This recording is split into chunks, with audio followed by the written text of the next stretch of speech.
சிறகடிக்க ஆசிரியரில் இனி என்ன நடக்க போகுதுன்னு தான் பார்க்க போகிறோம். இங்கே மனோஜும் ரோகிணியும் பயங்கரமாக சீன் போட்டுட்ருக்காங்க. நாங்கள் ஃபர்னிச்சர் கடையை வாங்க போகிறோம் அப்படி இப்படின்னு சொல்லி வீட்டில் சீன் போட்டுட்டு ஒரு வேலையும் செய்யாமல் வாழ்ந்துட்டு இருக்காங்க. இப்படி இருக்கும்போது பாட்டியை பார்த்துட்ருக்காங்க. இவங்க என்ன ரொம்ப ஓவராக பண்ணிகிட்ருக்காங்க, இந்த வீட்டில் எல்லாருமே ஒன்று தானே, ஏன் இவங்க ஏச்சு தழுவாக நினைக்காங்க அப்படின்னு நினச்சிட்டு இருக்காங்க. இப்படியே இருக்கும்போது அங்கே ஜீவா ரொம்பவே கடுப்பில் இருக்கிறாங்க. அவங்க ஃப்ரெண்டுகிட்ட பேசிகிட்டு இருக்காங்க. இந்த மனோஜ் ரோகிணி வந்து என்ன கண்டுபிடிப்பாங்கன்னு நினச்சி கூட பார்க்கல வைக்கல அப்படிங்கிறாங்க. எப்படி ஒன்று கண்டுபிடிச்சாங்க அப்படிங்கிறாங்க. ஒரு டிரைவர் வந்து நான் வசமாக லாக் பண்ணி விட்டான் அப்படிங்கிறாங்க. என்னடி சொல்கிற அப்படிங்கிறாங்க. அவனுக்கு தெரிஞ்ச பார்லர்னு சொல்லிட்டு இங்கே கொண்டு விட்டான். கடைசியில் பார்த்தா அந்த முட்டாப்பைய மனோஜோட ஒய்ஃபாக இருந்திருக்கா. அவங்க என்ன லாக் பண்ணி போலீஸ் வர வச்சு பணத்தை வாங்கிட்டாங்க அப்படிங்கிறாங்க. தேவையில்லாத வேலைக்கு மாட்டிக்கிட்டேடி அப்படிங்கிறாங்க. இப்போ நம்ம கனடா எப்படி போகிறோன்னு தெரியலையா அப்படின்னு சொல்லிட்டு ரொம்பவே ஃபீல் பண்ணிகிட்டு இருக்காங்க. சரி கனடா போகிறத விடு, இப்போ உன்கிட்ட கையில் எந்த பணமும் புரட்டுறதுக்கு வழி இல்லை. உனக்கு பிஸ்னஸ் எல்லாமே இப்போ கனடாவில் தான் இருக்குது. இப்போ செலவுக்கு நம்ம போகிறதுக்கு என்ன பண்ணுறது அப்படிங்கிறாங்க. ஒன்றும் தெரிலடி, பேங்க்கில் அக்கௌண்ட்டில் எதுவும் இருக்கான்னு பார்ப்போம் வா அப்படின்னு சொல்லிட்டு பேங்க்கு போகிறாங்க. பேங்க்கில் 2 அக்கௌண்ட் புக்கு கொடுக்குறாங்க. ஒன்று ஜாயிண்ட் அக்கௌண்ட்டை கொடுக்குறாங்க, மனோஜ் இவங்களும் சேர்ந்து எடுத்தது. இன்னொன்று வந்துட்டு இன்னொரு அக்கௌண்ட்டை கொடுக்குறாங்க. கொடுத்து செக் பண்ணி பார்க்குறாங்க. தனிநபர் அக்கௌண்ட்டில் ஒரு 5000 தான் இருக்குது அப்படிங்கிறாங்க. 5000 தான் இருக்கா அப்படிங்கிறாங்க. சரி மேடம் இதில் செக் பண்ணுங்கள் அப்படிங்கிறாங்க. ஏன்டி இதில் எப்படி இருக்கும், இதாண்டி ஃபுல்லாக எடுத்துகிட்டு நம்ம கனடா போனோம் அப்படிங்கிறாங்க. ஆமாம் என்ன இதில் பணம் இருக்க வாய்ப்பு இல்லை, சரி எதுக்குன்னு செக் பண்ணி சொல்லட்டுமே அப்படின்னு சொல்லிட்டு செக் பண்ணுறாங்க. மேடம் 29 லட்ச ரூபா கிடக்கு அப்படின்னு. 29 லட்ச ரூபா கிடக்கா அப்படிங்கிறாங்க. மனோஜ் வந்து தன்னுடைய பணம் வந்து நம்ம அக்கௌண்ட்டில் இருந்துச்சு அப்படின்னா கூகுள் பே ஃபோன்பே பண்ணு அப்படி இப்படின்னு சொல்லி ரோகிணி சொல்லிகிட்டு இருக்கா. பாக்கெட் பிரியாணி வேணும் அது வேணும் இது வேணும்னு சொல்லிட்டு நம்ம பேசாமல் நம்ம ஜாயிண்ட் அக்கௌண்ட்டில் போட்டு வச்சுருவோம். அவள் தான் கனடா போயிட்டாலும் அந்த ஜாயிண்ட் அக்கௌண்ட் நம்ம மட்டும் தான் யூஸ் பண்ண போகிறோம், நம்ம எடுத்துக்கலாம் அப்படின்னு சொல்லிட்டு மனோஜ் வந்துட்டு அதில் போட்டு வச்சிடுறாரு. இந்த சூழ்நிலையில் அப்போ தான் பயங்கரமாக சிரிக்கிறாங்க ஜீவா. அந்த முட்டா பையன் இன்னும் முட்டா பையலாக தான் இருக்கான், கொஞ்சமாவது அறிவாளியாக இருப்பான்னு நினச்சேன், பொண்டாட்டிக்குள்ளே அறிவு கொஞ்சம் இருக்குன்னு பார்த்தேன், அவனுக்கு இல்லை, பழைய மாதிரியே தான் இருக்கான், ஒன்றும் பிரச்சனை இல்லை அப்படின்னு சொல்லிட்டு மனசில் சிரிக்காங்க. என்னடி சிரிக்கிற அப்படிங்கிறாங்க. இல்லை அந்த மனோஜ் இப்போவுமே எனக்கு ஒரு வாய்ப்பு கொடுத்துருக்கான், ஒரு லட்டு வாய்ப்பு கொடுத்துருக்கான் அப்படிங்கிறாங்க. அவன் தான் போலீஸ்ட்டை சொல்லி உன்ட்ட பணத்தை வாங்கிட்டான், நான் என்ன வாய்ப்பு கொடுக்க போகிறான் அப்படிங்கிறாங்க. அவன்கிட்ட பணத்தை கொடுத்தேன், அவன் நான் தனிநபர் அக்கௌண்ட்டுக்கு அனுப்புனேன், அவன் இது சேஃபாக இருக்குன்னு சொல்லி இந்த ஜாயிண்ட் அக்கௌண்ட்டில் போட்டு வச்சுருக்கான். சரியா, இப்போ எனக்கு அது லெட்டாகிடுச்சில்ல அப்படிங்கிறாங்க. உடனே மேடம் அதில் பணத்தை எடுக்கணும் அப்படிங்கிறாங்க. மேடம் ஜாயிண்ட் அக்கௌண்ட்டில் இருந்தால் அவங்க வந்து உங்களுக்கு பெர்மிஷன் லெட்டர் கொடுக்கணும் அப்படிங்கிறாங்க. ஏற்கனவே கொடுத்துருக்காங்க, நான் எடுத்திருக்கேன் அப்படிங்கிறாங்க.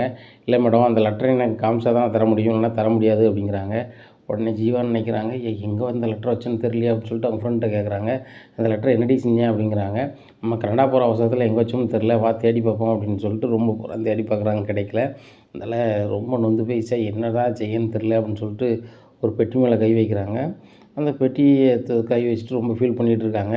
கை கட்டுறதுக்கும் வாய் கட்டலையே, எப்படியாவது அந்த லெட்டர் மட்டும் இருந்துச்சுன்னா மனோஜ் வந்து பெர்மிஷன் கொடுத்த மாதிரி ஆயிரும், அந்த பணத்தை எடுத்துடலாம். இப்போ மறுபடியும் வந்து அவன் பணத்தை எடுத்துட்டேன்னு சொன்னாலும் கூட பார்த்துக்கலாம், நம்ம போயிடுவோம் கனடாவுக்கு, இன்னுமே இங்கே இந்த பக்கமே வர மாட்டோம். சரியா, சொத்து நம்ம பேரில் வாங்கியாச்சு, மாதம் வாடகை வரப்போகுது, வீட்டு வாடகை வரப்போகுது, நம்ம அக்கௌண்ட்டில் ஏறப்போகுது. சரியா, சொத்தை ஒன்றும் செய்ய முடியாது. செஞ்சுட்டா வந்து போலீஸில் கம்ப்ளைண்ட் பண்ணுவாங்க, அப்போ கூட சொல்லிக்கலாம், நம்ம அன்னைக்கு வந்து நான் நிலைமையில் வந்து நான் மாட்டினதுனால அப்படி ஆயிடுச்சு, தூரத்தில் இருக்கும்போது சார் எனக்கு அவன் பணம் தரணும், அதுக்கு எடுத்துக்கிட்டேன்னு சொல்லிட்டு போயிட்டே இருக்கலாம், ஒன்றும் பிரச்சனை இல்லை பார்த்துக்கலாம் அப்படின்னு சொல்லிட்டு நினைக்கிறாங்க. அப்போ அந்த பெட்டியை பார்ப்போமா அப்படின்னு சொல்லிட்டு பார்க்காங்க. இந்த பெட்டியில் இருக்க வாய்ப்பு இல்லை அப்படின்னு நினைக்காங்க. உடனே ஜீவா ஃப்ரெண்டு சொல்கிறாங்க, ஏண்டி இவ்வளவு தேடிட்டோம், அந்த பெட்டியை மட்டும் திறந்து பார்ப்போம், அதில் இருந்தால் பார்ப்போம் அப்படிங்கிறாங்க. இதில் இருக்க வாய்ப்பு இல்லைடி, என்னோடய சர்டிஃபிகேட் மட்டும்தானே இதில் வச்சுருந்தேன் அப்படிங்கிறாங்க. சரி தேடி பாறேன் அப்படின்னு சொல்லி தேடி பார்க்குறாங்க. அதில் அந்த லெட்டர் இருக்குது. அதை பார்த்தோம்னா ஜீவாவுக்கு பயங்கர சந்தோஷம். மணி எத்தனை அப்படிங்கிறாங்க. மணி 2:45. இன்னும் 1/4 மணி நேரம் தான் இருக்குது, அதுக்குள்ளே பேங்க்கு போனோம்னா வரவு செலவு பண்ணி விட மாட்டாங்க, பணம் தர மாட்டாங்களே, நாளைக்குன்னு சொல்லிடுவாங்க, நம்ம நேராக போவோம் வா அப்படின்னு சொல்லிட்டு நேராக பேங்க் ஆட்டோ பிடிச்சி பயங்கரமாக போகிறாங்க. போன உடனே கரெக்ட் டயத்துக்கு போய் கொடுத்துட்றாங்க. கொடுத்தோன்னே ஓகே மேடம் அந்த லெட்டர் வந்துச்சுன்னா நமக்கு தந்துடுவோம் அப்படின்னு சொல்லிட்டு மேனேஜர்கிட்ட மட்டும் ஒரு கையெழுத்து வாங்கிட்டு வாங்க அப்படிங்கிறாங்க கேஷியர். உடனே மேனேஜர்கிட்ட போய் கையெழுத்து வாங்கிட்டு வராங்க. உடனே அந்த பணத்தை கையில் கொடுக்காங்க. கொடுத்தோடனே 29 லட்ச ரூபா எடுத்து மோந்து பார்க்காங்க. ஆகா நான் என் பணம் என்கிட்டே வந்துட்டு, டேய் மனோஜ் என்கிட்டேட்டா நீ வட்டிக்கு முதலும் வாங்குற, என்கிட்டலாம் நடக்குமா, மறுபடியும் என்கிட்டே என் பணமே வந்துச்சு பார்த்தியா, நான் என்னமெல்லாமோ பண்ணி அந்த பணத்தை வாங்கணும், உன்னை நிம்மதி இழக்க வைக்கணும்னு நினச்சேன், நீ பாரு அசால்ட்டாக எனக்கு வாய்ப்பு பண்ணி கொடுத்துருக்க அப்படின்னு சொல்லி நினச்சிட்டு இருக்காங்க. இந்த சூழ்நிலையில் மீனா கல்யாண நாளுக்கு வந்து முத்து சரியாக நடந்துக்கல வைக்கலன்னு சொல்லிட்டு பாட்டி வீட்டிலலாம் ஏசிக்கிட்டு இருக்காங்க. முத்தை ஏசி மீனாவை நீ வந்து வெளியில் கூட்டி போயிட்டு வா அப்படிங்கிறாங்க. பாட்டி வேலை இருக்குது அப்படி இப்படின்ட்டு இருக்காங்க. வேலையெல்லாம் பார்க்கக்கூடாது, ஊட்டி கொடைக்கானல்னு சொல்லிட்டு 2-3 நாள் சுற்றிட்டு வாங்க அப்படின்னு சொல்லி கையில் ஒரு 20,000 ரூபா கொடுக்காங்க. உடனே பாட்டி நீங்கள் முத்துக்கு மட்டும் கொடுக்குறீங்க, எனக்கு ஒன்றுமே தரல அப்படிங்கிறாங்க. நீ வேலைக்கே போகாமல் தினமும் ஜாலியாக தானே இருக்க, அவன் வேலைக்குன்னு போகிறான், மீனா பூக்கடை வேலைக்கு போகிறான், அவங்க ஜாலியாக இருக்கட்டுமே அப்படிங்கிறாங்க. மனோஜுக்கு ஒரு மாதிரி இருக்குது. உடனே ரோகிணி சொல்கிறாங்க, உங்களுக்கு தேவையில்லாத வேலை மனோஜ், நீங்கள் ஏதாவது பேசுனீங்கன்னா உங்கள் பாட்டி வந்து உங்களுக்கு எதிராக தான் பேசும். அதனால் வந்து பாட்டிகிட்ட பேச்சை குறைங்க. எப்படி நீங்கள் மீனாட்ட பேச மாட்டீங்களோ அதே மாதிரி உங்கள் பாட்டிகிட்டையும் பேசாதீங்க அப்படிங்கிறாங்க. இல்லை இல்லை ரோகிணி, பாட்டிகிட்ட நிறைய சொத்து இருக்குது கிராமத்தில். அந்த சொத்தெல்லாம் வந்து நாசுக்காக பேசி தான் வாங்கணும். இந்த முத்துக்கோ ரவிக்கோ சரியாக பேச தெரியாது, நான் நாசுக்காக பேசி வாங்கிடுவேன் அப்படிங்கிறாங்க. அப்படியே மனோஜ், எப்படியாவது பேசி வாங்க, உங்கள் பாட்டி வந்து ரொம்ப கோவப்படுதாங்க, உங்கள் பாட்டி கோவம் தான் முத்துட்டு இருக்குது. அதனால் வந்து நீ ஆசுக்காக பேசிங்க, சொத்தை வாங்க, நம்மளுக்கு பிஸ்னஸில் பெரிய லெவலில் பண்ணதுக்கு உதவும் அப்படிங்கிறாங்க. என் மூளையை மட்டும் பாரு ரோகிணி, சூப்பராக பண்ணிடுவேன். நம்ம பிஸ்னஸ் பண்ண போகிறோம், பாட்டியும் கைக்குள்ள வச்சுட்டு பெரிய லெவலில் பண்ணுறதுக்கு ரொட்டேஷன் அப்படி இப்படின்னு பண்ணிகிட்டு இருக்கலாம். அவங்க அப்பா வந்த பிறகு நம்ம வேறு லெவலுக்கு போயிடலாம், ஃபாரின்லேயே நம்ம பிஸ்னஸ் பண்ணலாம் அப்படி இப்படின்னுட்டு இருக்காங்க. ரோகிணி மனசுக்குள்ள நினைக்காங்க, நம்ம ஃபாரின் போகிறோமோ போலையோ இந்தியாவில் நம்ம வந்து பயங்கரமாக பிஸ்னஸ் பண்ணணும், மனோஜுக்கு ஏகப்பட்ட அறிவு இருக்குது, அந்த அறிவை வச்சு நம்ம எங்கேயோ போயிடணும் அப்படி இப்படின்னு பயங்கரமாக கனவு காண்றாங்க. அதுபோக இந்த ஆன்ட்டி வந்து உங்கள் மாமா வெளியே வந்த பிறகு நிறைய சீர் செய்வார் அப்படி இப்படின்னு சொல்லிகிட்டு இருக்காங்க. சீக்கிரம் இந்த வீட்டை விட்டு போயிடணும், பிஸ்னஸ் பண்ணிவிட்டு நம்ம வேறு வீட்டை பார்த்துட்டு போயிடணும், இங்கே வருது மாதிரி இருக்கக்கூடாது, இந்த ஆன்ட்டி இல்லை அப்படின்னு நம்மளை வச்சு செய்ய ஆரம்பிச்சிருவாங்க, இப்போ இருக்கிற மரியாதையோடு நம்ம போயிடணும், வர போக மட்டும் இருந்துவிடணும் அப்படின்னு நினைக்காங்க. இந்த வீட்டை மீன் எடுத்தாலும் சரி தான், சுருதி எடுத்தாலும் சரி தான், எனக்கு தேவையில்லை, நாங்கள் வெளில போயிட போகிறோம் அப்படின்னு சொல்லிட்டு பயங்கர கற்பனையில் இருக்காங்க. இந்த சூழ்நிலையில் அவர் ஃபோன் அடிக்கிறாரு. ஃபோன் அடித்து, தம்பி ஃபர்னிச்சர் கடையை வாங்க வரேன்னு சொன்னீங்க, அதுக்கப்புறம் பதிலே இல்லை அப்படிங்கிறாங்க. சார், ஒரு நல்ல நாள் எங்கள் அம்மா பார்க்கன்னு சொன்னாங்க, 29 லட்ச ரூபா அவங்கள்ட்ட கையில் தரப்போகிறேன், மீதி பணத்துக்கு நான் வந்துட்டு பேங்க் லோன் ரெடி பண்ணியிருக்கேன் சார் அப்படிங்கிறாங்க. சரி தம்பி, ரிஜிஸ்ட்ரேஷன் என்றைக்கு வைக்கலாம் உங்கள் அம்மா சொன்னாங்களா அப்படிங்கிறாங்க. எங்கள் அம்மாட்ட கேட்டு சொல்கிறேன் அப்படிங்கிறாங்க. உடனே அம்மா என்றைக்கு ஃபர்னிச்சர் கடையை ரிஜிஸ்ட்ரேஷன் பண்ணலான்னு கேட்காரு அப்படிங்கிறாங்க. உடனே ஜாதகக்கார போய் பார்த்தா அவர் இல்லை, அவர் தான் நல்லா பார்ப்பார், நான் பார்வதி கூட்டி போய் பார்த்துட்டு வரேன் அப்படிங்கிறாங்க. நேராக பார்வதி வீட்டுக்கு போகிறாங்க. என்ன விஷயா, காற்று என் வீட்டு பக்கம் வீசுது அப்படிங்கிறாங்க. உன்னை அம்மா பார்க்க வந்தேன் அப்படிங்கிறாங்க. நடிக்காத, உனக்கு எதுவும் கதா வேண்டியதாக இருக்கும், அதனால் வந்துருப்பேன் அப்படிங்கிறாங்க. சரி, அதுவும் கூட தான், இப்போ நம்ம ஜாதகக்காரை பார்த்துட்டு வருவோம் அப்படிங்கிறாங்க. அதானே, உனக்கு எதுவும் கதை ஆகணும் வருவேன், இன்னி தேடிலாம் வருவியா அப்படிங்கிறாங்க. நீ பார்வதி என் ஃப்ரெண்டு தானே, உன்னை தேடினா முன்னாடி வந்தது இல்லையா அப்படிங்கிறாங்க. உனக்கு ஏதாவது தேவைன்னா என்னை தேடி வருவேன், இல்லைன்னா நாளில் உன்னை தேடி வரணும், அந்த மாதிரி தான் வச்சுருக்கேன் அப்படிங்கிறாங்க. சரி சரி வா, ரொம்ப சலிக்காத அப்படிங்கிறாங்க. சலிப்பு தான் காட்டுவா அப்படின்னு சொல்லிட்டு நடந்து அப்படி போகிறாங்க. பொண்ணு ஜோசியக்கார்ட்ட போய் கேட்குறாங்க, எந்த நாளில் ரிஜிஸ்ட்ரேஷன் பண்ணால் நல்லாயிருக்கும் அப்படிங்கிறாங்க. ஒரு 3 தேதி எழுதி கொடுக்காரு. இந்த 3 தேதியில் எந்த தேதின்னு நான் குறிப்பிட்டு போங்க, 3மே வளர்ப்புறதான் அப்படிங்கிறாங்க. உடனே வாங்கிட்டு சந்தோஷமாக சிரிச்சுட்டு, பார்வதி, நான் இதில் முதல் தேதியை நான் செலெக்ஷன் பண்ணியிருக்கேன், ஓகேவா இருக்குமா அப்படிங்கிறாங்க. நீ செலெக்ஷன் பண்ணவரும் அப்பிலே தான் கிடையாது, மனோஜ் நீ என்ன சொல்கிறியோ அதானே செய்வோம் அப்படிங்கிறாங்க. ஆமாம், மனோஜ் என் பையன், என் சொல்ல தட்டமாட்டான், உனக்கு 3 பையன் அப்படிங்கிறாங்க. எனக்கு 2 பையன் தான், 2 மருமக தான் அப்படிங்கிறாங்க. நீ எப்படி சொன்னாலும் சரி தான், ஊர் உலகம் அப்படி சொல்ல போதா அப்படிங்கிறாங்க. ஊர் உலகம் என்னமும் சொல்லிட்டு போகுது, என் பேரையும் புகழையும் காப்பாற்றுறது அவங்க 2 பேரும் தான், அவங்க தான் என் பிள்ளைகள். இவன் வந்து பிள்ளைய பெத்தனை தவிர்த்து நான் பிள்ளையெல்லாம் ஒரு காலமே ஏற்றுக்கிட மாட்டேன் இந்த முத்தை. அவன் அந்த டிரைவராக இருந்துக்கிட்டு குடிச்சிக்கிட்டே நீ அசிங்கப்படுத்திட்டு தான் இருக்கான், மற்ற 2 பிள்ளைகளும் அப்படியா அப்படின்னுட்டு இருக்காங்க. ஏன் அந்த 2 பையனும் தான் சில நேரம் குடிக்கானோல அப்படிங்கிறாங்க. குடித்தாலும் லோலாகி இவனை மாதிரி பண்ணுறாங்களா, யார்கிட்டயாவது பிரச்சனை பண்ணுறாங்களா, வெளியே தெரியாமல் வாழ்கிறாங்க, பெரிய பணக்காரியை கட்டியிருக்காங்க, பெரிய லெவலில் பிஸ்னஸ் பண்ண போகிறாங்க, பெரிய ஆளாக வர போகிறாங்க.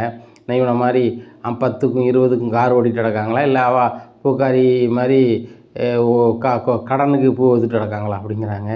என்ன விஜயா இப்படிலாம் பேசுகிற அப்படிங்கிறாங்க. பிறகு எப்படி பேசுகிறது, உண்மையை தான் சொல்கிறேன், பாரு மனோஜ் பெரிய அளவில் பிஸ்னஸ் பண்ணட்டும், அவங்க லெவலில் என்ன உங்கள் லெவலில் என்ன, இந்த வீட்டை விட்டு வெளில போங்கன்னு சொல்ல போகிறேன் பாரு. அந்த சுருதியும் ரவியும் நான் ஒரு பிஸ்னஸ் பண்ண சீக்கிரம் சொல்ல போகிறேன், அவங்க என் சொல்ல கேட்டுட்டு செய்ய போகிறாங்க. கடைசியில் இந்த வீட்டில் நிரந்தர வேலைக்காரியாக இருப்பா அந்த மீனா, இல்லைன்னா முத்து வேலைக்காரனாக இருப்பான், இல்லைன்னா இந்த வீட்டை விட்டே போவாங்க, இந்த எதுலையாவது ஒரு கதையை நான் செய்வோம் பாரு அப்படிங்கிறாங்க. உடனே விஜயா இப்படிலாம் பேசாத, எல்லாம் பிள்ளைகள் தான், உன் போல் பார்த்தா நல்லாயிருக்கும், உனக்கும் நாளைக்கு வந்து எல்லோரும் வேணும்லா அப்படிங்கிறாங்க. எனக்கு யாரும் வேண்டாம், எனக்கு 2 பையனும் இருக்கானோ 2 மருமகம் இருக்கும், அது போதும், இந்த முத்து மீனா வந்து ஒன்றும் செஞ்சு கிழிக்க போகிறதில்ல, நான் பார்த்துக்கிறேன் அப்படிங்கிறாங்க. உடனே விஜயா இப்படிலாம் பேசுகிறாள் அப்படின்னு சொல்லிட்டு பார்வதி நினைக்காங்க. இதெல்லாம் இப்போ தெரியாது, பின் காலத்தில் தான் தெரியும், நீ கஷ்டப்படும் போது உதவுறது மீனாவும் முத்து தான் இருக்கும், வேறு யாரும் உதவ மாட்டாங்க, அதை நீ மட்டும் உன் தலையெழுத்தில் எழுதி வச்சுக்கா விஜயா அப்படின்னு சொல்லிட்டு நினச்சிட்டு நடந்தே வராங்க. என்ன பார்வதி ஒரு மாதிரி சிந்திச்சுக்கிட்டே வர அப்படிங்கிறாங்க. ஒன்றும் இல்லை நான் சொல்லி என்ன போகுது அப்படிங்கிறாங்க. நேராக வீட்டுக்கு போகிறாங்க. மனோஜ், ஜோசியக்காரரை பார்த்துட்டேன்டா, நல்ல தேதியை குறிச்சிட்டேன் அப்படிங்கிறாங்க. உடனே அப்படியாம்மா நல்ல தேதியை குறிச்சிட்டிங்களா, எப்பா அம்மா சுதி ரவி எல்லாருக்கும் வாங்க அப்படி இப்படின்னு கூப்பிடுவாங்க.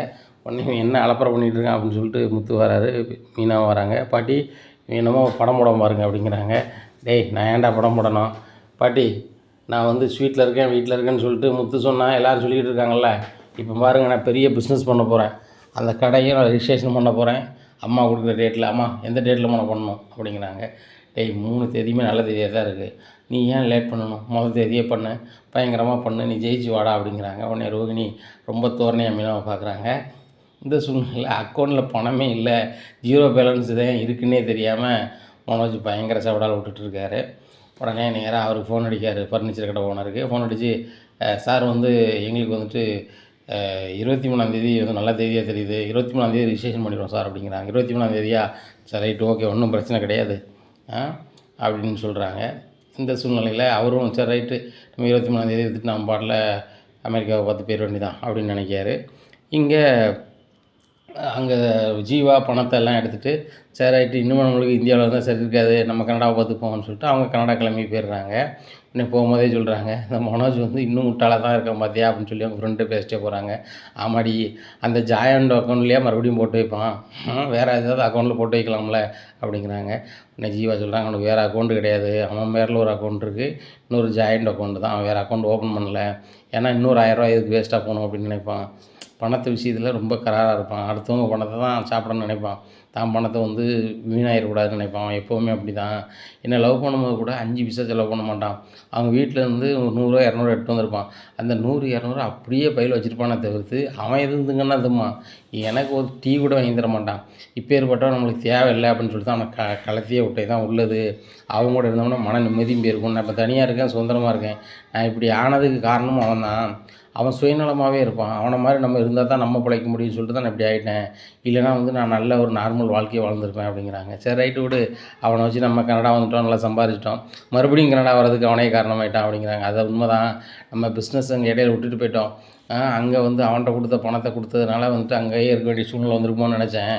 இப்போ ஒன்றும் பிரச்சனை இல்லை, நம்மளுக்கு இந்தியாவில் வந்து சொத்து வந்துருச்சு, அதை வச்சு நம்மளுக்கு வாடகை வரப்போகுது, இங்கே பிஸ்னஸ் வரப்போகுது, எல்லாம் மனோஜ் தான் காரணம். ஆனால் அந்த முட்டாளுக்கு தெரியல பாரு, அக்கௌண்ட்டில் பணத்தை நம்ம எடுத்துகிட்டு வந்துட்டோம். இப்போ அவனுக்கு தெரிஞ்சிருக்குமா அப்படின்னுட்டு இருக்காங்க. தெரிஞ்சால் தான் உனக்கு ஃபோன் வந்துருக்குமே அப்படிங்கிறாங்க. ஆமாம் அதுனே சரி எப்படின்னாலும் தெரியட்டும், தெரிஞ்ச உடனே எனக்கு ஃபோன் பண்ணுவான், என்னடா முட்டாள் அப்படின்னு சொல்லி பேசி அவன்கிட்ட கொஞ்சம் பேச வேண்டியிருக்கு அப்படின்னு சொல்லிட்டு இது பண்ணுறாங்க. பேசிட்டு ஃப்ரெண்டுகிட்ட பேசிவிட்டு ஃப்ளைட்டில் போகிறாங்க. இந்த சூழ்நிலையில் அவங்க கனடா இறங்கி அவங்க பிஸ்னஸை பார்க்க ஆரம்பிச்சிடுறாங்க. உடனே அங்கே நல்ல லாபமும் வருது, பெரிய அளவில் ஆகிக்கிட்டு இருக்காங்க. இங்கே வந்துட்டு மனோஜ் வந்து அந்த சொன்ன டேட்டு 23ஆந்தேதி வந்துடுது. அப்போ அண்ணாமலைகிட்ட சொல்கிறாங்க, எப்பா இன்றைக்கி யாரும் போகக்கூடாது, ரிஜிஸ்ட்ரேஷன் பண்ண இடத்துக்கு எல்லோரும் போகணும் வைக்கணும் அப்படிங்கிறாங்க. அவனை முத்து சொல்கிறாரு, ரிஜிஸ்ட்ரேஷன் பண்ண இடத்துக்கு நீனும் உன் பொண்டாட்டியும் போங்க, 2 சாட்சி தானே வேணும், அப்பா அம்மாவும் கூப்பிட்டு போ அப்படிங்கிறாங்க. டேய் நம்ம குடும்பமே வரணும்டா, நான் நடையர்னு வந்து ஒரு தொழில் பண்ணுறேன் ரவி, சுற்றி நீங்கள் யாரும் போகக்கூடாது, எல்லாருக்கும் என்னோடய செலவு, என் கார் இருக்குது, முத்து கார் இருக்குது அப்படி இப்படிங்கிறாங்க. என் காருக்கு வாடகை கொடுத்துருவியா அப்படிங்கிறாங்க. வாடகை எவ்வளோடா அப்படிங்கிறாங்க. 500 அப்படிங்கிறாங்க. 500 தரமாட்டேன், 300 தரேன், நீ வரையா அப்படிங்கிறாங்க. நீ வேற வண்டியும் கூப்பிட்டு போ அப்படிங்கிறாங்க. டேய் 500 தரேன், வீட்டில் ஏற்றிட்டு அப்படின்னு சொல்லி பந்தாவாக பேசுகிறாரு. எல்லாருமே ரிஜிஸ்ட்ரேஷன் பண்ண ஆஃபீஸுக்கு போகிறாங்க. ஃபர்னிச்சர் கடைக்காரர் கொஞ்சம் நேரம் வரலை, அதனால் அவருக்கு ஃபோன் அடிக்காங்க. சார் நாங்கள் ரிஜிஸ்ட்ரேஷன் ஆஃபீஸ் வந்துவிட்டோம் அப்படின்னு சொல்லிட்டு முத்து ஃபோன் அடிக்கிறார். முத்து தம்பி வரேன் அப்படிங்கிறாங்க. உடனே மனோஜ் பார்க்குறாரு, நான் வாங்க போகிறேன், நீ ஏன்டா ஃபோன் அடிக்கிறேன், நான் ஃபோன் அடிக்கிறேன்டா அப்படின்னு சொல்லிட்டு மறுபடியும் அடிக்கிறாரு. அண்ணாச்சி நாங்கள் வந்து பணத்தை கொண்டு வந்துட்டோம், நீங்கள் வாங்க அப்படிங்கிறாங்க. உடனே அப்படியே தம்பி சரி வாரேன் அப்படின்னு சொல்லி இப்போ தான் முத்து பேசினார் அப்படிங்கிறாங்க. உடனே சரி வாங்க வாங்க, நான் தானே வாங்க போகிறேன், அவன் பேசி என்ன போகுது அப்படிங்கிறாங்க. உடனே இந்த பையன் எப்படி பேசுது அப்படின்னு சொல்லிட்டு ஃபோனை வச்சுருக்காரு. நேராக ரிஜிஸ்ட்ரேஷன் ஆஃபீஸுக்கு வராங்க. வந்தோடனே எல்லாம் ரெடி பண்ணியிருக்காங்க, பத்திரம்லாம் ரெடி பண்ணியிருக்காங்க. அப்போ அதெல்லாம் படித்து பார்க்காரு. படித்து பார்த்துட்டு அவர் பத்திரம் எழுதுறவர் கேட்குற செட்டில்மெண்ட்லாம் ஆயிடுச்சா அப்படின்னு கேட்குறாங்க. இல்லை இன்னும் தான் கொடுக்கணும் அப்படிங்கிறாங்க. உடனே மனோஜ் சொல்கிறாரு, நான் வந்து கொஞ்சம் கேஷ் இந்த பேங்கில் எடுத்தது வந்து கையில் பணமாக வச்சுருக்கேன், மீதியை வந்து உங்களுக்கு அக்கௌண்ட்டில் அனுப்புவேன் அப்படிங்கிறாரு. உடனே அவர் சொல்கிறாரு, எனக்கு அக்கௌண்ட்டில் அனுப்ப வேண்டாம், எனக்கு ஐடி பிரச்சனையாகும், எதுவும் பிரச்சனையாகும், அதனால் நீங்கள் வந்து நேரில் கொடுத்துருங்க அப்படி இப்படிங்கிறாங்க. நேரில் கொடுக்கணுமா அப்படிங்கிறாங்க. சரி சரி பேங்க் என்ன தந்ததுக்கு நான் போயிட்டு வரேன் அப்படிங்கிறாங்க.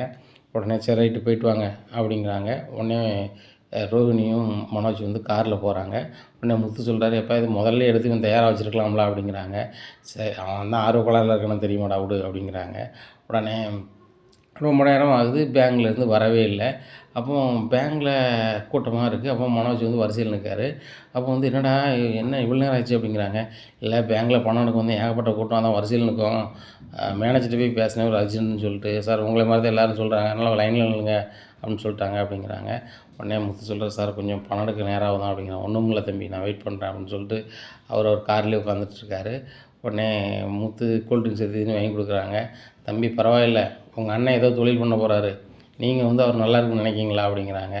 உடனே நம்ம அண்ணன் சார் வேலைக்கே போகாமல் இருந்துட்டான், படிச்சிருக்கேன்னு சொல்லிட்டு சும்மா சோம்பேறித்தனமாக அலைஞ்சிட்டான். ஏதாவது தொழில் பண்ணி ஜெயிச்சான்னா குடும்பத்துக்கு நல்லது, அவனுக்கு நல்லதில்ல சார் அப்படிங்கிறாங்க. உண்மைதான் தம்பி அப்படின்னு சொல்லிட்டு மனசில் அப்படி உட்கார்றாரு. இவர் இப்படி இந்த பையன் எப்படின்னு நினைக்கான். ஆனால் அவன் வந்து இந்த தம்பிக்கு எதுவும் தெரியக்கூடாது, வைக்கக்கூடாது, இவனை தம்பியாகவே நேற்றுக்கல. அப்போ வந்து அவன் ஒரு சாதாரண டிரைவர் அப்படி இப்படின்னு நம்மகிட்டே சொல்கிறாரு. சரி ரைட்டு, கடவுள் தான் வலிச்சான் அப்படின்னு சொல்லிட்டு அவர் அப்படி இருக்கிறாரு. இந்த சூழ்நிலையில் மனோஜ் வந்து அவரோட வருஷம் வந்துடுது. கேஷியர்கிட்ட கொடுக்குறாங்க. கேஷியர் அக்கௌண்ட்டில் பணத்தை செக் பண்ணிட்டு உங்கள் அக்கௌண்ட்டில் பணம் இல்லை அப்படிங்கன்னா, அக்கௌண்ட்டில் பணம் இல்லையா அப்படிங்கிறாங்க. ஆமாம், ஜாயிண்ட் அக்கௌண்ட்டில் போட்டு வச்சுருந்தீங்க, உங்கள் ஜாயிண்ட் அக்கௌண்ட்டில் உள்ள பொண்ணு ஜீவாங்கிற பொண்ணு அந்த பணத்தை வேண்டி போயிட்டாங்கன்னா, ஜீவா வேண்டி போயிட்டாங்களா, அதுக்கு வாய்ப்பு இல்லையா அப்படிங்கிறாங்க. ஏங்க நீங்கள் பெர்மிஷன் லெட்டர் கொடுத்துருக்கீங்க, அந்த லெட்டரில் என் அக்கௌண்ட்டில் உள்ளது, நான் எனக்கும் அவங்களுக்கும் ஜாயிண்டாக இருக்குது, அவங்ககிட்ட பணம் கொடுக்க நான் எதிர்ப்பும் தெரிவிக்கலைன்னு சொல்லி லெட்டர் கொடுத்துருக்கீங்க. அந்த லெட்டரை காமிச்சாங்க, வாங்கிட்டு போயிட்டாங்க அப்படிங்கிறாங்க. ஏங்க அது நான் முன்னாடி கொடுத்த லெட்டருங்க அப்படிங்கிறாங்க. எங்களுக்கு எப்படி தெரியும், எங்களுக்கு அந்த லெட்டரை வந்து இன்னைக்கு டேட்டில் காமிக்கும் போது நாங்கள் கொடுத்துட்டோம் அப்படிங்கிறாங்க. உடனே என்ன மேனேஜர் ஓடுதாரு, எப்படி என் பணத்தை ஜீவாட்ட கொடுக்கலாம் வைக்கலாம் அப்படின்ட்டு இருக்காங்க. என்னங்க சொல்கிறீங்க, ஜீவாவுக்கு நீங்கள் லெட்டர் கொடுத்தீங்களா அப்படிங்க. ரோகிணி நான் இப்போ கொடுக்கல, முன்னாடி கொடுத்தது அப்படிங்கிறாங்க. முன்னாடி கொடுத்தது அந்த பேங்க்கில் நீங்கள் இன்ஃபார்ம் பண்ணலையா அப்படிங்கிறாங்க. ரோகிணி பணமே இல்லை, பணமே இல்லாத போது ஏன் இன்ஃபார்ம் பண்ணணும்னு விட்டேன் அப்படிங்கிறாங்க. இப்போ இந்த அக்கௌண்ட்லேயே போட்டு வைப்பீங்க அப்படிங்கிறாங்க. இல்லை ரோகிணி, அந்த அக்கௌண்ட்டில் தான் கூகுள் பே ஜிபே பண்ணிகிட்ருப்பேன், ஏதாவது ஒரு வகையில் நம்மளுக்கு செலவாகிட்டே இருக்குன்னு சொல்லிட்டு இதில் போட்டு வச்சேன் அப்படிங்கிறாங்க. நீ முட்டாள் தான் மனோஜ், அப்போ ஜாயிண்ட் அக்கௌண்ட்லேயே போட்டு வைப்பேன், அப்போ இன்னும் அவன் நினப்பில் தான் இருக்கியா அப்படி இப்படின்னுட்டு இருக்காங்க. இல்லை ரோகிணி நான் அக்கௌண்ட்டில் போட்டு வச்சேன், அப்படி பண்ணிட்டேன் அப்படி இப்படின்னுட்டு இருக்காங்க. சரியான கடுப்பாகுது. உடனே ஒரு ஃபோன் அடிக்கார் மனோஜ் வந்து ஜீவாவுக்கு. டேய் ஃப்ராடு, என் பணத்தை நீ 8 பிட்டை வச்சுட்ட அப்படிங்கிறாங்க. ஓம் பணமா, என் பணம் 3 லட்ச ரூபாய்க்கு ஆனால் வட்டி முதலும் உன்ட்ட வாங்கியிருக்கேன், சரியா? என் பணம் 3 லட்ச ரூபாய்க்கு நீ வட்டி தந்துருக்கு, அவ்வளோதான். முதல்லையாவது ஓம் பணத்தை எடுத்துகிட்டு போகணும்னு கொஞ்சம் சொல்லிட்டு கொஞ்சம் உறுத்தலாக இருந்துச்சு. 2வது நடக்கும்போது ரொம்ப சந்தோஷமாக இருந்துச்சு. அட முட்டாள், இப்போவும் அந்த ஜாயிண்ட் அக்கௌண்ட்லேயே போட்டு வைப்பேன், எனக்கு ஒரு பெர்மிஷன் லெட்டர் தந்திருக்கிய, அதை நீ கேன்சலே பண்ணலை, அவ்வளோ அறிவாளி நீ. ஏன்னா நீ 7 டிகிரி படிச்சிருக்கிய, பயங்கர அறிவாக தானே இருக்கும், மண்டை போகிறவனுக்கு மூளை தானே அப்படிங்கிறாங்க. இங்கே மனோஜுக்கு பயங்கர கோவம் வருது, ஓன்னு கத்துறாரு. உடனே பேங்க்கில் ஸ்டாஃப் சொல்கிறாங்க, பேங்க்கில் கத்தாதீங்க சார், வெளில போங்க அப்படிங்கிறாங்க. உடனே ரோகிணி, மனோஜ் ஏன் கேவலப்படுத்துறீங்க, வெளில வாங்க அப்படிங்கிறாங்க. என்ன மனோஜ் செஞ்சு வச்சுருக்க, பணத்தை என்ன தான் பண்ண அப்படின்னா, ஒன்றும் பண்ணல ரோகிணி அப்படிங்கிறாங்க. இந்த அக்கௌண்ட்டில் ஜாயிண்ட் அக்கௌண்ட்டில் தான் போட்டு வைப்பியா, அதுவும் அவள் கூட ஜாயிண்டாக இருக்க அக்கௌண்ட்டில் தான் போடுவியா, ஏன் என் அக்கௌண்ட்டில் கூட உனக்கு போட்டு வைக்க நம்பிக்கை இல்லை, நீ போட்டு வச்சா பணம் போயிடுச்சுல அப்படின்னுட்டு இருக்காங்க. இப்போ எப்படி அந்த ஃபர்னிச்சர் கடையை வாங்குறது அப்படி இப்படின்னுட்டு இருக்காங்க. என்ன செய்யுன்னு தெரியல ரோகிணி அப்படின்னுட்டு இருக்காங்க. இப்போ நேராக ஃபோன் அடிக்கிறாங்க ஃபர்னிச்சர் கடைக்காரருக்கு. ஃபோன் அடித்து, சார் கொஞ்சம் நேரத்தில் வந்துடுவோம் அப்படிங்கிறாங்க.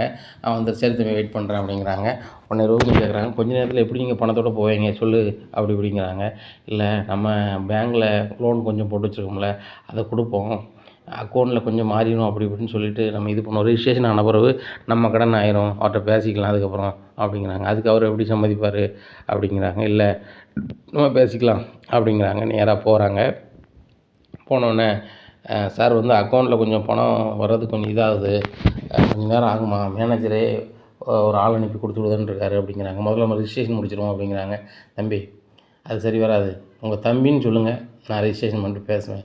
நீங்கள் மாற்றி பேசுகிறீங்க, ஒன்று முன்னுக்கு புண் முரணாக இருக்குது. நானும் பேங்க் நிர்வாகத்தை எல்லாத்தையும் பார்த்துருக்கேன், வச்சுருக்கேன், வரவு சொல்லலாம் நிறைய பண்ணியிருக்கேன், ஆனால் நீங்கள் சொல்கிறது மாதிரி இல்லை அப்படிங்கிறாங்க. நான் தான் சொல்கிறேன்னா சார், நான் தானே வாங்க போகிறேன், என் தம்பின்னு பேசிட்டு இருக்கீங்க, பணம் தருவேன், முதல்ல ரிஜிஸ்ட்ரேஷன் பண்ணுங்கள் அப்படிங்கிறாங்க. அது வாய்ப்பு இல்லை அப்படிங்கிறாங்க. நான் நாமளாக சொல்கிறாங்க, தம்பி ஃபர்னிச்சர் கடை ஓனர் சொல்கிறது தான் கரெக்டு, பணம் கொடுத்தா தான் அது பண்ணது கரெக்டு, இல்லைனா பண்ணக்கூடாது அப்படிங்கிறாங்க. நீங்கள் என்னப்பா புரியாமல் பேசிட்டு இருக்கீங்க அப்படிங்கிறாங்க. புரிஞ்சு தாண்டா பேசுகிறேன் அப்படின்ட்டு இருக்காங்க. உடனே முத்து சொல்கிறாரு, அப்பாட்ட குரலை உயர்த்து பேசாத, பிறகு மூதுளி பிஞ்சுப்போம் அப்படிங்கிறாங்க. உடனே இல்லை பணம் கொஞ்சம் லேட் ஆகுது அப்படிங்க. என்னடா லேட் ஆகுது, பணம் உங்கள் மாமனார் அனுப்புனாரா அனுப்பலையா அப்படின்ட்டு. அவர் எங்கே அனுப்புனார் அப்படின்ட்டு. அவர் எங்கே அனுப்புனாரா அப்படிங்கிறாங்க. இல்லைடா அவர் அனுப்பிட்டார், பேங்க்கில் ஒரு பிரச்சனை. என்னடா பேங்க்கில் பிரச்சனை, பணம் போனால் கொடுக்க போகிறாங்க அப்படிங்கிறாங்க. பெரிய அமௌண்ட்னா மேனேஜர்கிட்ட கேட்டு வாங்கணும், இது எல்லாருக்கும் தெரிஞ்ச விஷயம் தானே அப்படிங்கிறாங்க. உடனே இல்லை பணத்தில் வந்து கொஞ்சம் பிரச்சனை அப்படி இப்படின்ட்டு. என்னடா பிரச்சனை சொல்லி தொலையண்டா அப்படிங்கிறாங்க. டேய் பணத்தை ஜீவா எடுத்துகிட்டு ஓட்டடா அப்படிங்கிறாங்க. என்னடா சொல்கிற, முதல்ல அப்பா பணத்தை 27 லட்ச ரூபா எடுத்துகிட்டு ஜீவா ஓடினான்னு, இப்போ ஒரு அடுத்தாப்புல ஒரு நாடகம் போடுது என்ன அப்படிங்கிறாங்க. ஆமாடா ஜீவா தான் எடுத்துகிட்டு போயிட்டா அப்படிங்கிறாங்க. என்னடா உழம்பிட்டு இருக்க அப்படிங்கிறாங்க. உடனே அவர் ஃபர்னிச்சர் கடைக்காரர் சொல்கிறார், தம்பி தப்பாக நினச்சிக்காதீங்க முத்து, நான் கிளம்புறேன். உங்கள் அண்ணன் சரி கிடையாதுன்னு சொல்லிட்டு தான் நான் அந்த கடை கொடுக்கணுன்னு தான் நினச்சேன். நீங்கள் சொன்னதுனால தான் நான் கொடுக்கலாம் சரி இந்த முத்து தம்பிக்காவது இந்த கடையை கொடுத்துருவோம் அப்படின்னு தான் நினச்சி தான் வந்தேன். ஆனால் இவர் சரி கிடையாது, இவர்கிட்ட தெளிவாக இருங்க அப்படிங்கிறாங்க. உடனே டேய் மனோஜ் என்னடா சொல்கிற, உன்னை உங்கள் மாமா பணம் தந்திருக்காரு அப்படின்னு அதை நம்பி தானடா நான் வீட்டு பத்திரத்தை உன் பேரில் வச்சு லோன் வாங்கி தந்தேன் அப்படிங்கிறாங்க. என்ன லோன் வாங்கி கொடுத்துருக்கியா அப்படிங்கிறாங்க. ஆமாங்க 29 லட்ச ரூபா வந்து என்கிட்ட இருக்குது, மீதி வந்து ஒரு 21 லட்ச ரூபா பேங்க்கில் லோன் போடணுமா அப்படின்னா, நான் பேங்க்கு தானே போடணும், சரி தொழில் பண்ணி ஜெயிச்சா நல்லது தானேன்னு சொல்லிட்டு போட்டேங்க அப்படிங்கிறாங்க. உடனே அண்ணாமலை சொல்கிறாங்க, உடனே அந்த பணத்தை கொண்டா அப்படிங்கிறாங்க. அப்பா பணத்தை கொடு அப்படிங்கிறாங்க. 21 லட்ச ரூபா வாங்குறாங்க. டேய் என்கிட்ட வாங்கின 27 லட்ச ரூபா என்ன செஞ்சேன் எதை செஞ்சேன்னு இன்றைக்கி வரைக்கும் எனக்கு தெரியல. ஆனால் நான் வீட்டு பத்திரத்தை வச்சு 21 லட்ச ரூபா வச்சுட்டு நீ வந்து லோன் வாங்கியிருக்க, அது எங்கிட்ட யார்ட்டையும் கேட்கல சொல்லலை. இந்த வீட்டு மேலே வைக்கும்போது எல்லார்ட்டையும் நீ சொல்லணும். அந்த 4 லட்ச ரூபாயை கட்டி திருப்பி இருக்கீங்க. கிட்டத்தட்ட 25 லட்ச ரூபா அதில் கடை இருக்குது. அந்த 21 லட்ச ரூபா வாங்கு அப்படிங்கிறாங்க. நேராக 21 லட்ச ரூபாய் வாங்குறாங்க. வாங்கி கொண்டு பேங்க்கில் கட்டிடுறாங்க. கட்டினோன்னே அப்படி விஜயாட்ட சொல்கிறாங்க, விஜயா அவன்கிட்ட என்ன நடந்துச்சுன்னு கேளு அப்படிங்கிறாங்க. டேய் என்ன தாண்டா நடந்துச்சு, உங்கள் அப்பா அனுப்புகிற பணத்தை என்னடா செஞ்ச அப்படிங்கிறாங்க. அவங்க அப்பாலாம் பணமே அனுப்பலாமா அப்படிங்கிறாங்க. உடனே முத்து சொல்கிறார், டேய் எனக்கு வார கோபத்துக்கு என்ன செய்யணும்னு தெரியாது, உள்ளதை சொல்லு, பாட்டி இருக்காங்கன்னு பார்க்குறேன் அப்படிங்கிறாங்க. உடனே பாட்டி சொல்கிறாங்க, டேய் மனோஜ் நீ திருந்தவே மாட்டியா, என் பையன் எனக்கு பணத்தை எடுத்துகிட்டு ஓடினேன், இப்போ ஒரு பெரிய மனுஷனாக அந்த தொழில் பண்ண போகிறேன், இடத்த வாங்க போகிறேன்னு சொல்லி இவ்வளோ நேரம் காக்க வச்சு அவரை அசிங்கப்படுத்தி அனுப்பியிருக்கேன், இப்படி என்னெல்லாம் தான் செய்ய போகிறேன் அப்படிங்கிறாங்க. பாட்டி அப்பாட்ட வாங்கின பணத்தை நான் மறுபடியும் அந்த பிள்ளைகிட்ட வாங்கிட்டேன் அப்படி வாங்கினா அந்த பணத்தை கொடுக்க வேண்டியதுனடா அப்படிங்கிறாங்க. உடனே அண்ணாமலை சொல்கிறாங்க, அவன் நம்மளுக்கு தெரியாமல் இந்த பணத்தை வாங்கி கொடுக்கணும்னு நினச்சிட்டுமா, ஏதோ ஒரு வகையில் போயிட்டு அப்படிங்கிறாங்க. ஆமாப்பா அவன் மறுபடியும் அவள் எடுத்துகிட்டு போயிட்டா அப்படிங்கிறாங்க. என்னடா முட்டாள் சொன்னதே சொல்லி உழம்பிட்டு இருக்க அப்படிங்கிறாங்க. நேராக முத்து பேங்க்கில் போய் விசாரிக்காரு. அப்போ தான் சொல்கிறாங்க, அந்த ஜீவாங்க பொண்ணுக்கு ஒரு பெர்மிஷன் லெட்டர் கொடுத்துருக்காரு, அதனால் அந்த பொண்ணு எடுத்துகிட்டு போயிடுச்சு அப்படிங்கிறாங்க. உடனே வீட்டில் வந்து சொல்கிறாரு, எப்பா இவன் தான் அந்த பொண்ணுக்கு பெர்மிஷன் லெட்டர் கொடுத்துருக்கான் வச்சுருக்கான் அப்படிங்கிறாங்க. உடனே என்னடா சொல்கிற மனோஜ், அந்த பொண்ணு தான் உன்னை ஏமாற்றிட்டான்னு சொன்னியடா, அவருக்கு ஏன்டா மறுபடி ரோஹிணி அப்பா அனுப்பின பணத்தை அனுப்புனேன் வச்சேன்னு சொல்லிட்டு இருக்காங்க. ஏம்மா நீ ஏமா சொன்னதே பேசிகிட்டு இருக்கீங்க, இந்த பணம் வந்து அப்பா பணம் தான்ம்மா, 27 லட்ச ரூபா, அவள் ஏமாதிரி கனடா போயிட்டான், இப்போ திரும்பி வந்தா அவட்ட 27 லட்ச ரூபாயும் வட்டிக்கு வாங்கினேன், அந்த பணத்தை தான் வந்து பேங்க்கில் அக்கௌண்ட்டில் போட்டு வச்சுருந்தா அவள் எடுத்துகிட்டு போயிட்டான். அக்கௌண்ட்டில் போட்டால் அவன் எப்படி எடுப்பா அப்படிங்கிறாங்க. அதே ஜாயிண்ட் அக்கௌண்ட்டில் போட்டு வச்சுருந்தம்மா, அவள் எடுத்துகிட்டு போயிட்டாமா அப்படிங்கிறாங்க. இந்த முத்து சிரிக்கார், டேய் படித்த முட்டாள், யாராவது ஜாயிண்ட் அக்கௌண்ட்டில் போட்டு வைப்பாங்களா, அவளுக்கு உனக்கும் சம்மந்தம் இல்லை, ஜாயிண்ட் அக்கௌண்ட்டில் போட்டு வச்சுருக்க, பெர்மிஷன் லெட்டர் கொடுத்துருக்க, அப்புறம் அவள் எடுக்காமல் என்ன செய்வா அப்படிங்கிறாங்க. ஏன் அக்கௌண்ட்டில் இருந்து அவள் எப்படி எடுப்பா அப்படிங்கிறாங்க. அவளே மோசடி பேர் வழிங்க, அது எடுக்க தான் செய்யும், பாரு இன்றைக்கி நீ சீரழிய போகிற அப்படிங்கிறாங்க. உடனே ரோஹிணிக்கு பயங்கர கடுப்பு, இது வேறு எங்கள் அப்பா அனுப்பியிருக்கான்னு சொல்லியிருக்கோம், இன்னும் ஆன்ட்டி வேறு நம்மகிட்ட கிளைண்ட் வருவாங்களே அப்படின்னு சொல்லிட்டு, ரோஹிணி அவன் சொல்லுறது உண்மை தானா அப்படின்னு கேட்குறாங்க. ஆமாம் ஆன்ட்டி அப்படிங்கிறாங்க. நீ உங்கள் அப்பா அனுப்புனாங்க வச்சாங்கன்னு சொன்னேன் அப்படிங்கிறாங்க.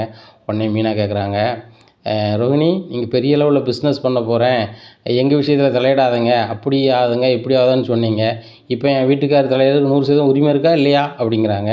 உடனே ரோஹிணி கவுந்துட்டுருக்காங்க. கவுந்துட்டு தானே இருப்பீங்க, குத்தமில் நெஞ்சு தான் ரோஹிணி குறுக்கும், இது மாமா பணம் 27 லட்ச ரூபாய் நீங்கள் எடுத்து ஏமாற்றலான்னு பார்த்தீங்க, இப்போ ஒரே இடவாக போயிடுச்சு, அதனால் வெளியே வருது, இல்லைன்னா இந்த விஷயம் வெளியே வந்திருக்காது அப்படிங்கிறாங்க.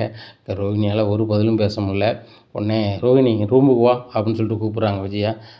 ஆன்ட்டி என்ன ஆன்ட்டி அப்படிங்கிறாங்க. ஆன்ட்டிலாம் என்ன கூப்பிடாத, இப்போ பணம் வந்து உங்கள் அப்பாட்டேருந்து வந்தாகணும், ஜெயிலேருந்து எங்கள் மாமாட்ட சொல்லி எங்கள் மாமா பணம் அனுப்புனான்னு சொன்னல, அதை மாதிரி அனுப்ப சொல்லு அப்படிங்கிறாங்க. இல்லை ஆன்ட்டி மாமா நம்பர் சுவிட்ச் ஆஃப்னு தான் வருது. ஆமாம் உங்கள் வீட்டிலேருந்து பணம் எதுவும் வரணும்னா சுவிட்ச் ஆஃப் ஆகிடும், அவங்கள தொடர்பு கொள்ள முடியாது, நாட் ரீச்சபிள்னு வரும், என்ன இப்படிலாம் வரும் சரியா. என் புருஷன் பணத்தையே நீங்கள் வந்து அப்படி இப்படின்னு சொல்லுவீங்க, என்னையே வந்து ஏமாற்றி கூப்பிட்டு போய் என் வீட்டு பத்திரத்தையே வச்சு பேங்கில் லோன் வாங்குவீங்க, அந்த பண்ணுவீங்க, இப்படிலாம் பண்ணிகிட்ருப்பீங்க. நான் வந்து இதை பார்த்துக்கிட்டே இருக்கணும்னே இந்த வீட்டில் இந்த முத்து மீனா முன்னாடி நான் அசிங்கப்பட்டுக்கிட்டு இருக்கணும். இப்போ எங்கள் அத்தை வந்திருக்காங்க சரியா, உங்கள் தில்லாலங்கடித்தனத்தை வச்சு என்ன அவங்க வந்து ரைட் அண்ட் லெஃப்ட் வாங்குவாங்க, அதனால் எனக்கு முடியாது, உள்ளதை சொல்லு அப்படி இப்படின்ட்டு இருக்காங்க. உடனே பாட்டி, விஜயா வெளியே வா, ரோஹிணி வெளில வாங்க, என்ன பேசிகிட்டு இருக்கீங்க ரெண்டு பேரும் குசு குசுன்னு, என் பையன் உழைப்ப உன் மோகன் தொலைச்சிருக்கான், அதுக்கு என்ன வழி அதை சொல்லு, அதுக்கு அவனுக்கு என் பையனுக்கு 3 பையங்க, அவன் பங்கு அவன் எடுத்துக்கிடட்டும், மீதி பணத்தை உடனே கெட்ட சொல்லு, உன் மருமக பெரிய கோடீஸ்வரி தானே, அவளும் சேர்ந்தானே இதில் ஈடுபட்டிருக்கா, கெட்ட சொல்லு அப்படிங்கிறாங்க. ரோகிணியால் ஒரு பதிலும் பேச முடியல. உடனே ரோகிணி சொல்கிறாங்க, பாட்டி நாங்கள் கொஞ்ச நாளில் தந்துடுவோம் அப்படிங்கிறாங்க. மனோஜ் சொல்கிறாங்க, ஆமாம் பாட்டி தந்துடுவோம் அப்படிங்கிறாங்க. உடனே ரோகிணி அந்த கூட்டத்திலே சொல்கிறாங்க, எப்படி கொடுப்பீங்க மனோஜ்? உங்களால் உழைச்சி ₹1 கூட இது பண்ண முடியல, வைக்க முடியல, நீங்கள் எப்படி கொடுத்துருவீங்க? அக்கௌண்ட்டில் கூட பணத்தை பாதுகாப்பாக வைக்க தெரில, என்னை நம்பி என் அக்கௌண்ட்டில் கூட போடலை, அவங்க நம்பாமல் தானே நீங்கள் அவள் அக்கௌண்ட்டில் போட்டு வச்சுங்க, எடுத்துகிட்டு போயிட்டா அப்படின்னுட்டு இருக்காங்க. உடனே ஃபோன் அடிக்கிறாங்க. அந்த நேரத்தில் ஜீவா ஃபோன் அடிக்காங்க. என்ன மனோஜ் ரொம்ப சந்தோஷமாக இருக்கியா அப்படின்ட்டு இருக்காங்க. ரொம்ப சந்தோஷமாக இருக்கேன் ஜீவா, உன்னால் தான் ரொம்ப சந்தோஷமாக இருக்கேன், நீ மட்டும் என் கையில் கிடச்சா அவ்வளோதான் அப்படிங்கிறாங்க. நான் எப்படிடா கிடைப்பேன் முட்டாப்பையில், நான் கனடாவில் இருக்கேன் சரியா, நீ எனக்கு பெர்மிஷன் லெட்டர் கொடுத்துருக்க, நான் எட்டு வந்திருக்கேன், நீ போலீஸ் வச்சு பணத்தை வாங்கிட்டா உன் பணத்தை எனக்கு எடுக்க முடியாதா? நான் தான் சொன்னேனே அந்த பணத்தை வச்சு நீ நிம்மதியாக இருக்க மாட்டேன்னு சொல்லிட்டு விசாரித்து பார்த்தேன். ஒரு ஃபர்னிச்சர் கடையே நீ விலைக்கு வாங்க போயிருக்க, நான் கரெக்டாக இதில் எடுத்தேன்னா கடவுள் இருக்கார் அப்படிங்கிறாங்க. நீ ஏமாற்றிட்டு நீ பேசுகிற, நீ நான் விடவே மாட்டேன், உன்னை பணத்தை வாங்கியே தீருவேன் அப்படிங்கிறாரு மனோஜ். ஒரு காலம் வாங்க முடியாது சரியா, உனக்கு 50-60 வயசு வேணால் ஆகும், என்கிட்ட பணம் வாங்கிறதுக்கு மட்டும் உனக்கு காலம் வராது, அதை மட்டும் புரிஞ்சுக்கா அப்படிங்கிறாங்க. உடனே யார்கிட்ட ஏமாதா சொல்லி சொல்லடா அப்படிங்கிறாங்க. டேய் இவ தாண்டா அப்படின்னு சொல்லி ஃபோட்டோவை காமிக்கிறாங்க. என்னடா சொல்கிற அப்படிங்கிறாங்க. இவ இந்த மேடம் வந்து என் காரில் வருவாங்க, எனக்கு நல்ல பழக்கம் அப்படின்னுட்டு இருக்காங்க. உடனே என்னடா சொல்கிற அப்படிங்கிறாங்க. ஆமாம் என் காரில் வந்து ரெகுலராக வருவாங்க, இவங்க கூட ஸ்டேஷன்லன்றாங்க, நான் சாட்சி கையெழுத்து கூட போட்டேனே அப்படிங்கிறாங்க. உடனே மீனாவும் அந்த ஃபோட்டோ பார்த்து சொல்லுது, ஆமாம் இவங்க தான் போட்டாங்க, அந்த போலீஸ்காருக்கு கூட ஒரு ஆள் தெரியுமே அப்படிங்கிறாங்க. உடனே அந்த போலீஸ்காருக்கு ஃபோன் அடிக்கார். சார் நான் ஒரு சாட்சி கையெழுத்து போட்டோம்ல சார், அது என்ன சார் கதை அப்படிங்கிறாங்க. எப்பா அந்த பொண்ணு பேர் ஜீவா, மனோஜ்னு ஒரு ஆள் வந்து பணத்தை கொடுத்து ஏமாந்துருப்பார் போல், அந்த ஆள்கிட்ட பணத்தை வாங்கி கொடுத்தாங்க, ஸ்டேஷன்லேருந்து 30 லட்ச ரூபா வாங்கி கொடுத்தாங்க, 29 லட்ச ரூபா கொடுத்துருப்பாங்க போல், ஒரு 3 லட்ச ரூபா வட்டி போட்டு கேட்டாங்க. அவங்க பொண்டாட்டி ரோகிணியும் அவங்களும் கேட்டிருப்பாங்க பொழுது, அதை கொடுத்துருப்பாங்க பொழுது, அதுக்கு நீ சாட்சி கையெழுத்து போட்டிருக்கப்பா, என்ன அதுக்கு எதுவும் பிரச்சனையாப்பா அப்படிங்கிறாங்க. ஒரு பிரச்சனை இல்லை சார், அது சொந்தமாக தகவல் தெரியணும்னு தான் சார் கேட்கும் சார், ரொம்ப மனசு குறுத்தலாக இருந்துச்சு, தெரிஞ்ச மடத்துக்கு கம்ப்ளைண்ட் நம்ம கையெழுத்து போட்டோமே என்ன வரும்னு தெரியலையே அப்படின்னு சொல்லிட்டு அப்படிங்கிறாங்க. அதனால் ஒன்றும் பிரச்சனை இல்லை, அவங்களுக்குள்ளே செட்டில்மெண்ட் பண்ணி முடிச்சுக்கிட்டாங்க, இன்னும் ஒன்றும் பிரச்சனை இல்லை அப்படிங்கிறாங்க. உடனே முத்து ஓஹோ அந்த மேடம் தான் ஏமாற்றி போயிருக்கோம் அப்படின்னு சொல்லிட்டு, எனக்கு தெரிஞ்ச மேடம் தான்ப்பா, நான் பேசி பார்க்குறேன் அப்படின்னு சொல்லிட்டு நேராக முத்து அடிக்கிறாரு ஜீவாவுக்கு. ஜீவா வேலை விஷயமா இருக்கிறதுனால எடுக்கலை. அப்புறம் 2வது ஃபோன் அவங்களே பண்ணுறாங்க. மேடம் அப்படிங்கிறாங்க. முத்து எப்படி இருக்கீங்க, நல்லா இருக்கீங்களா, எனக்கு நீங்கள் ஒரு உதவி செஞ்சீங்க போலீஸ் ஸ்டேஷனுக்குலாம் வந்து அப்படிங்கிறாங்க. ஆமாம் மேடம் உதவி செஞ்சேன், எனக்கு நீங்கள் ஒரு உதவி செய்யணும் மேடம் அப்படிங்கிறாங்க. என்ன முத்து அப்படிங்கிறாங்க. மேடம் நீங்கள் 29 லட்ச ரூபா மனோஜ்கிட்ட ஏமாற்றிட்டு போனீங்களா மேடம் அப்படிங்கிறாங்க. உடனே ஆமாம் உங்களுக்கு எப்படி தெரியும் முத்து அப்படிங்கிறாங்க. அது எங்கள் அண்ணன் தான் மேடம் அப்படிங்கிறாங்க. என்ன முத்து சொல்கிறீங்க அப்படிங்கிறாங்க. ஆமாம் மேடம் எங்கள் அப்பா பணம் மேடம், அந்த சோம்பேறி பையன் பணம் கிடையாது மேடம் அப்படிங்கிறாங்க. எனக்கு தெரியும் முத்து, அவன் உழைக்கிறதுக்கு லாய்க்கு இல்லாத பையன், வேர்வை சிந்தக்கூடாது, அடுத்தவங்க உழைப்பில் உறிஞ்சி சாப்பிடணும்னு நினைக்கக்கூடிய எண்ணம் உள்ளவன், அவனை நான் வந்து தெரியாமல் விரும்பி 5 வருஷத்தை வம்பாக்கிட்டேன், என் பணத்தை வந்து நான் ரொம்ப வீண் பண்ணிட்டேன், அவனால் கிட்டத்தட்ட ஒரு 6 லட்ச ரூபாய்க்கு மேலே அவனுக்கு நான் செலவு பண்ணியிருப்பேன், அவன் ரொம்ப சுயநலமாக இருந்தான் முத்து, அதனால தான் அவனை மாதிரியே நான் ஆகிட்டேன், அவன் பணத்தை நான் எடுக்க வேண்டியதாக போச்சு, இந்த விஷயம் உங்களுக்கு எப்படி தெரியும் அப்படி நான் தான் சொல்கிறேன் மேடம், அவன் எங்கள் அண்ணன்னு சொல்லிட்டு அப்படிங்கிறாங்க. அது எங்கள் அப்பாவோட ரிட்டைர்மெண்ட் பணம் மேடம், எங்கள் அப்பா அது இல்லாமல் ரொம்ப மனசில் வேதனைப்படுதாங்க மேடம் அப்படிங்கிறாங்க. உண்மையிலேயே முத்து அது உங்கள் அண்ணன் தானே அப்படிங்கிறாங்க. மேடம் நான் வேணா நாங்கள் ஒன்றா இருக்கிற ஃபோட்டோ அனுப்புகிறேன் மேடம் அப்படின்னு சொல்லிட்டு வாட்ஸ்அப்பில் அனுப்புகிறாங்க. இதை பார்த்த ஜீவாவுக்கு ரொம்ப மனசு கஷ்டமாக இருக்குது. அவங்க நேராக ஃபோன் அடிக்காங்க. முத்து நான் வந்து மனோஜ் மேலே ரொம்ப கோபமாக இருந்தேன், அவன் ஜாயிண்ட் அக்கௌண்ட்டில் போட்டு வச்சுருந்தா அது எனக்கு சாதகமாக பயன்படுத்தி இப்போ எடுத்துகிட்டு வந்துட்டேன் சரியா, அவன் கடந்த பணத்தில் தான் எங்களை பிஸ்னஸ் பண்ணி நல்ல மாதிரி இருக்கேன், அதில் மாற்றிக்கிறது இல்லை, அவன் என்னை வந்துட்டு படாப்படுத்தணும் அப்படின்னு சொல்லிட்டு பண்ணான், அவனும் வீட்டம்மாவும் ரொம்ப தரவுறவாக பேசினாங்க, அந்த கோபத்தில் தான் எடுத்துகிட்டு வந்துட்டேன், ஒன்றும் இல்லை உங்கள் அப்பா பணம்னு சொல்கிறீங்க, கண்டிப்பாக உங்கள் 27 லட்ச ரூபாய் நான் தந்துடுவேன், எனக்கு முத்து எனக்கு ஒரு டைம் மட்டும் கொடுங்க அப்படிங்கிறாங்க. கண்டிப்பாக மேடம் நீங்கள் எனக்கு தந்தீங்கன்னா கொஞ்சம் வசதியாக இருக்கும் மேடம் அப்படிங்கிறாங்க. உடனே சரி மேடம் அப்படிங்கிறாங்க. உடனே ஃபோனை வச்சுட்டு ஜீவா என்னடா சொன்னா அப்படிங்கிறாங்க. மேடம் தரேன்ட்டாங்க தரேன்ட்டாங்களா, என் அக்கௌண்ட் நம்பருக்கு அனுப்ப சொல்லிட்டா அப்படிங்கிறாங்க. அக்கௌண்ட் நம்பருக்குலாம் அனுப்ப முடியாது சரியா, எங்கள் அப்பா அக்கௌண்ட்டுக்கு அனுப்புவாங்க அப்படிங்கிறாங்க. உடனே மறுபடியும் ஜீவாவுக்கு ஃபோன் அடிக்காங்க. மேடம் எங்கள் அப்பா அக்கௌண்ட் நம்பர் அனுப்பியிருக்கேன் மேடம், உங்களுக்கு பணம் கிடச்சோன்னே இதுக்கு அனுப்புங்க மேடம் அப்படிங்கிறாங்க. முத்து தப்பாக நினச்சிக்காதீங்க, எனக்கு ஒரு 2 இல்லை 3 நாள் ஆகும் சரிங்களா, அந்த 2-3 நாளில் அனுப்பிடுவேன், இந்த பணம் அனுப்புறது கூட அந்த மனோஜ் முட்டாப்பயலுக்காக கிடையவே கிடையாது சரியா, நீங்கள் கோவப்படாதீங்க, உங்கள் அண்ணன் முட்டாள்னு சொல்லுதான்னு சொல்லிட்டு, உண்மையிலே அவன் முட்டாள் தான் அப்படின்ட்டு லவுடர் போட்டு பேசுகிறாங்க. மேடம் அவன் முட்டாள்னு எங்கள் ஃபேமிலிக்கே தெரியும் மேடம், அவன் வேணால் பெரிய அறிவாளின்னு சொல்லி சுற்றிட்டு இருப்பான், ஒன்றும் பிரச்சனை இல்லை, எங்கள் பணத்தை மட்டும் நீங்கள் முடிஞ்ச அளவுக்கு கொடுங்க மேடம் அப்படிங்கிறாங்க. கண்டிப்பாக முத்து, நான் கண்டிப்பாக தந்துடுவேன். உங்கள் குணத்துக்கு நான் கண்டிப்பாக தந்துடுவேன் முத்து. எனக்கு நீங்கள் எதிர்பார்க்காம உதவி செஞ்சீங்க. இந்தியா வரும்போது என்னை எல்லா இடத்துக்கும் சுற்றி காமிக்கிறீங்க, வைக்கிறீங்க. உங்கள் குணம் எனக்கு பிடிச்சிருக்கு. உங்கள் அன்பு போதும். நான் கண்டிப்பாக அனுப்பிடுவேன் முத்து அப்படிங்கிறாங்க. அதே மாதிரி 2, 3 நாள் ஆகுது. ஆனாலும் முத்துக்கு ஃபோன் அடிக்கிறாங்க. நான் ஜீவா பேசுகிறேன் அப்படிங்கிறாங்க. சொல்லுங்கள் மேடம் அப்படிங்கிறாங்க. இல்லை, உங்கள் அண்ணன்கிட்ட நான் பணம் ஏமாற்றிட்டு வந்திருக்கேன். அப்போ கூட நானும் பேச மாட்டேறீங்க. சொல்லுங்கள் மேடம்னு சொல்கிறீங்க அப்படிங்கிறாங்க. இல்லை மேடம், என்கிட்ட நீங்கள் கரெக்டாக நடந்திருக்கீங்க. உங்களுக்கும் மனோஜுக்குள்ளே என்ன இதுன்னு தெரியல. ஒரே ஒரு வருத்தம், எங்கள் அப்பா பணத்தை நீங்கள் ஏமாற்றிட்டு போயிட்டீங்கன்னு சொல்லிட்டு முகம் தெரியாமல் நான் உங்கள் மேலே ஜீவாங்கிற பொண்ணு எங்கள் அண்ணனை ஏமாற்றிட்டு பணத்தோட போயிட்டாலே அது எங்கள் அப்பா பணமாக நினச்சிருக்கானே தவிர்த்து இவன் எந்த வகையில் கொடுத்துருக்கான்னு எனக்கு தெரியாது. அதனால் உங்கள் மேலே வருத்தப்படுறதுக்கு ஒன்றுமே இல்லை மேடம் அப்படிங்கிறாங்க. முத்து, இந்த மாதிரி இருந்தால் நான் என்றைக்கோ கொடுத்துருப்பேன். சரி ரைட், ரொம்ப சந்தோஷம். உங்கள் அப்பா அக்கௌண்ட் நம்பர் மறுபடியும் எனக்கு அனுப்புகிறீங்களா அப்படிங்கிறாங்க. அனுப்புகிறேன் மேடம் அப்படின்னு சொல்லிட்டு மறுபடியும் அனுப்புகிறாங்க. நீங்கள் அன்றைக்கி அனுப்புகிறதையும் பார்த்தேன், இதையும் பார்த்தேன், இதே நம்பர் அதை இருக்குது. சரி ரைட், நான் இதுக்கே அனுப்பிடுறேன் அப்படின்னு சொல்லிட்டு கொஞ்சம் எனக்கு நீங்கள் ஒரு உதவி செய்யணும். பேங்க்கில் போய்ட்டு ஏறிட்டான்னு மட்டும் பார்த்துடணும் அப்படிங்கிறாங்க. சரி மேடம், செல்ஃபோனில் எஸ்எம்எஸ் வரும்ல அப்படிங்கிறாங்க. இல்லை பெரிய அமௌண்ட்டுன்னு வரும்போது சில நேரம் வரலன்னு என்ன செய்ய முடியும், நீங்கள் வந்துட்டு நேராக பேங்க்கு போங்க அப்படிங்கிறாங்க. எப்பா பேங்க் வரைக்கும் போகணுப்பா, வாப்பா அப்படிங்கிறாங்க. என்னப்பா அப்படிங்கிறாங்க. அந்த பொண்ணு வந்து பணம் அனுப்புகிறேன்னு சொல்லிட்டாங்க அப்படிங்கிறாங்க. உடனே விஜய் அப்படி முடிக்கிறாங்க. உடனே சரி நான் போவோம் அப்படின்னு சொல்லிட்டு கிளம்புறாங்க. அப்போ விஜயாட்ட சொல்கிறாங்க மனோஜ், எப்போ அப்பா அக்கௌண்ட்டுக்கு எப்படியா பணம் வந்துடும், வாங்கித்தாம்மா அப்படிங்கிறாங்க. டேய், நீ ரோஹினி என்கிட்ட போய் சொல்லியிருக்கேன், நான் எப்படி அப்பாட்ட கேட்டு வாங்கி தர முடியும்? உங்கள் மாமா தான் ஜெயிலில் இருந்து சீக்கிரம் வெளில வந்துடுவான்னு அவன் சொல்கிறால, அந்த பிறகு வாங்கி பிஸ்னஸ் பண்ணுங்கள் அப்படிங்கிறாங்க. இல்லைம்மா, அந்த ஃபர்னிச்சர் கடை சூப்பர் கடைம்மா, இப்போ நல்லாதாம்மா அவர்கிட்ட ரிஜிஸ்ட்ரேஷன் பண்ண முடியும் அப்படிங்கிறாங்க. டேய், அப்போவே பணம் இருந்தாலும் அவர் எப்படா மறுபடியும் கடை தருவார் அப்படிங்கிறாங்க. இல்லைம்மா, முத்து பேசுனா தந்துடுவாங்கம்மா, முத்துக்கு அவருக்கு நல்ல பழக்கம்மா, முத்தை பேசணுன்னா தந்துடுவாருமா அப்படி இப்படின்னுக்கிட்டு இருக்காங்க. உடனே பேங்க்கு போகிறாங்க. பேங்க்கில் போய் பார்க்குறாங்க, அக்கௌண்ட்டில் பணம் ஏறிடுது. உடனே ஜீவாவுக்கு அடிக்கிறாங்க. ரொம்ப நன்றிம்மா அப்படின்னு சொல்கிறாங்க. பரவாயில்ல முத்து, உங்களுக்காக தான் அனுப்புனேன் அப்படின்ட்டு இருக்காங்க. உடனே அண்ணாமலைட்ட எங்கள் அப்பா கொஞ்சம் பேசணுங்கிறாங்க அப்படின்னு சொல்லிட்டு கொடுக்குறாங்க. எனக்கு ஒரு மாதிரி இருக்குது முத்து அப்படிங்கிறாங்க. இல்லை பரவாயில்ல கொடுக்குறேன் அப்படின்னு சொல்கிறாங்க. உடனே ஜீவாட்ட பேசுகிறாங்க. அம்மா நல்லா இருக்கீங்களா அப்படிங்கிறாங்க. நல்லா இருக்கேன் அங்கிள் அப்படிங்கிறாங்க. ரொம்ப நன்றிம்மா, என்னோடய உழைப்பு வந்து வீணாகி போயிடும் அப்படின்னு நினச்சேம்மா, உன் மூலமாக வந்துருச்சு திரும்பி அப்படிங்கிறாங்க. இல்லை அங்கிள், உங்கள் பணத்தை வச்சு தான் நான் இன்றைக்கி உயர்ந்திருக்கேன், அதை நான் என்றைக்குமே மறக்கக்கூடாது. அந்த மனோஜுக்கு மேலே உள்ள கோவத்தில் தான் நான் எடுத்துகிட்டு வந்துட்டேன். அவன் இப்படி சுயநலமாக இருக்கான், நம்மளும் சுயநலமாக இருக்கணும்னு சொல்லிட்டு தான் வந்துட்டேன். ஆனால் வந்துட்டு நீ தப்பாக நினச்சிக்காதீங்க, நான் வந்தால் அவங்கள பார்ப்பேன் அப்படிங்கிறாங்க. எப்போனாலும் நம்ம வீட்டுக்கு வாமா, அவனை பற்றிலாம் ஒன்றும் நினைக்காத, அவன் கொஞ்சம் பொறுப்பில்லாத பையன் அப்படிங்கிறாங்க. எனக்கு தெரியும் அங்கிள், ரொம்ப நன்றி அங்கிள், என்னை மன்னிச்சிக்கோங்க அப்படிங்கிறாங்க. மன்னிக்கலாம் இல்லை, நான் தான் நன்றி சொல்லணுமா அப்படின்னு சொல்லிட்டு வீட்டுக்கு வராங்க. வீட்டுக்கு ரொம்ப சந்தோஷமாக வந்த உடனே விஜயா பார்க்குறாங்க. என்னங்க பணம் வந்துருச்சா அப்படிங்கிறாங்க. வந்துருச்சு அப்படிங்கிறாங்க. ரொம்ப சந்தோஷங்க, இனிமேல் மனோஜ் தொழில் தொடங்குறதுக்கு எந்த பிரச்சனையும் இருக்காதுங்க அப்படிங்கிறாங்க. உடனே அண்ணாமலை அமைதியாகவே இருக்காங்க. எப்பா அந்த பணத்தை கொடுங்கப்பா, நான் பிஸ்னஸ் பண்ண போகிறேன், அவர்கிட்ட பேசி இந்த ஃபர்னிச்சர் கம்பெனி வாங்கிடுறேன்பா அப்படிங்கிறாங்க. டேய், அதுக்கு அவரும் உனக்கு ஃபர்னிச்சர் கடையே தரணும், இன்னுமே தரமாட்டார் அப்படிங்கிறாங்க. டேய், நீ பேசினா தான் தருவாங்களே, அண்ணனுக்காக நீ செய்ய மாட்டியா அப்படிங்கிறாங்க. டேய் அண்ணனா, சரியான காரியக்காரன்டா. அப்பா பணம் வந்திருக்கு, அதை கூட நீ சொல்லாமல் மறைச்சி நீனும் உன் பொண்டாட்டியும் பண்ணிவிட்டு என் மாமனார் பணம் 15 லட்சம் அனுப்பியிருக்காரு, இன்னொரு 15 லட்ச ரூபா அனுப்பியிருக்காருன்னு சொல்லுத. அந்த பொண்ணு உனக்கு 27 லட்ச ரூபாய்க்கு 30 லட்ச ரூபாயை தந்திருக்கு. இப்போ அப்பாவுக்கு அதே பொண்ணு 30 லட்ச ரூபாயை அனுப்பிட்டு மறுபடியும் அப்பா அடுத்தவங்க பணம் நம்மளுக்கு வேண்டாமான்னு சொல்லிட்டு அவர் 3 லட்ச ரூபாய் அனுப்பிவிட்டார் அந்த அக்கௌண்ட்டுக்கு. சரியா? இப்படியான குணம் வந்து நல்லவங்க குணம். சரியா? உன்ன மாதிரி தீயவங்க குணம் கிடையாது அப்படிங்கிறாங்க.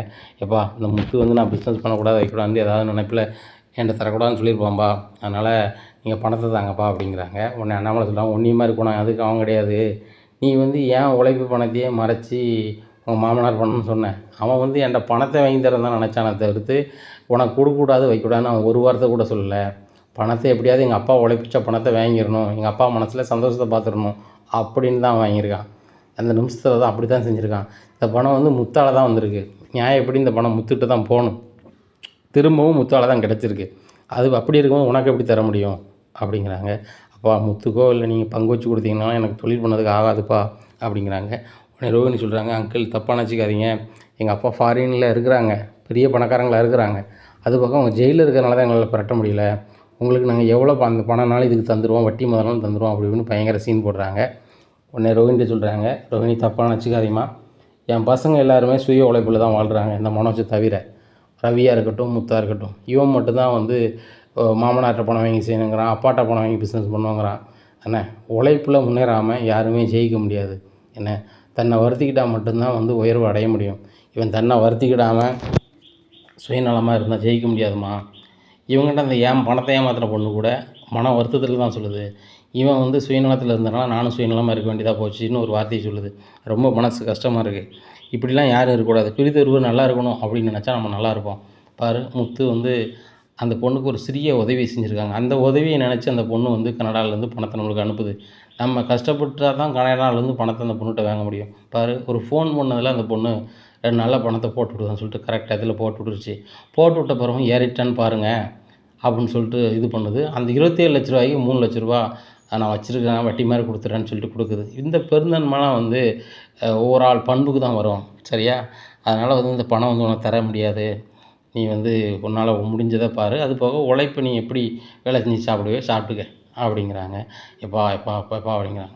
சரி சின்ன பிள்ளை மாதிரி பேசிகிட்டு இருக்காத போ அப்படிங்கிறாங்க. உடனே பாட்டி சொல்கிறாங்க, அண்ணாமலை இதுதான் சரியான தீர்ப்பு. உன் அக்கௌண்ட்லேயே இருக்கட்டும். கடைசி காலத்தில் உன் அக்கௌண்ட்டில் பணம் இருந்தால் தான் உனக்கு மறுவாதை இருக்கும். இப்போ இன்றைக்கி நான் உழைச்சி 4 ரூபா காசு வச்சுருக்க போய் தான் உன் பொண்டாட்டி நீ மதிக்கா.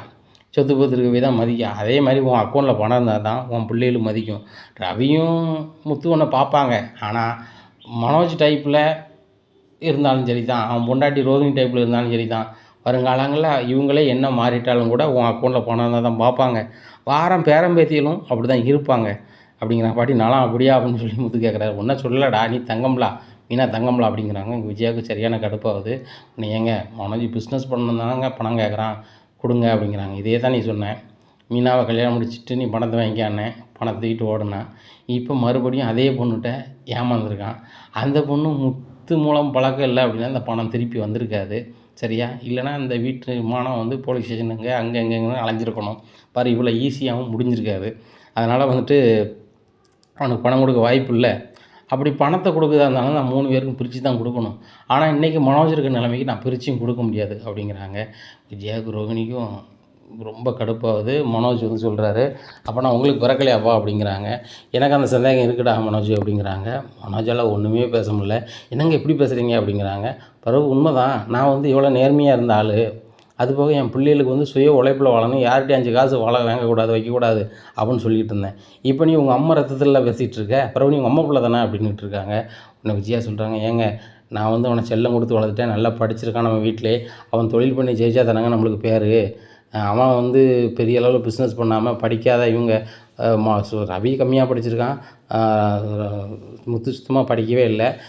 இப்படி இருக்கும்போது இவங்களே உயர்ந்து வரும்போது அவன் உயர்ந்து வரணும்லாங்க அப்படிங்கிறாங்க. அதான் நானும் சொல்கிறேன், நிறைய படிச்சிருக்காமல நிறைய இடத்துல வேலை தேட சொல்லு. நல்ல வேலை தான் கிடைச்சா தான் போகணும்னு இருக்காமல் எந்த வேலை கிடைக்கோ அதை பார்க்க சொல்லு. அதிலிருந்து இன்னொரு வேலைக்கு முன்னேற சொல்லு. ஏன்னா ஒன்றை வச்சுக்கிட்டு இன்னொன்று தேடணும். சரியா? வேலையை விட்டுட்டு தேடக்கூடாது, அதையும் சொல்லி கொடுத்துரு அப்படிங்கிறாங்க. உடனே விஜயா வளவளன்னு பேசிகிட்டு இருக்காங்க. உடனே அண்ணாமலை சொல்கிறாங்க, நான் பேங்க்கு வரிசையில் நின்று எனக்கு கொஞ்சம் வசதியாக இருக்குது. சரியா? போய் மோர் கொண்டு வா அப்படிங்கிறாங்க. மாமா நான் கொண்டு வரேன் அப்படின்னு சொல்லிட்டு மீனா கொண்டு கொடுக்காங்க. பார்த்தியா, நான் வெளியே போயிட்டு வந்திருக்கேன், தண்ணி குடிங்க வைங்கன்னு சொல்கிறதுக்கு இல்லை. பணத்தை வாங்கி எப்படியாவது உன் பையனுக்கு கொடுக்கணும், அந்த பணத்தை வாங்கணும். என்ன கேட்டுட்டா நீ வீட்டில் ஒன்று வச்சு கொடுத்துருக்க, புருஷன்கிட்ட நீ கேட்டு வச்சு கொடுக்கணுமா கொடுக்கக்கூடாதா? ஜாயிண்ட் பத்திரம் இருக்குது, நீனே வச்சு கொடுத்துருக்க. அந்த பேங்க் மேலே நான் நினச்சா நான் கேஸ் போட முடியும்.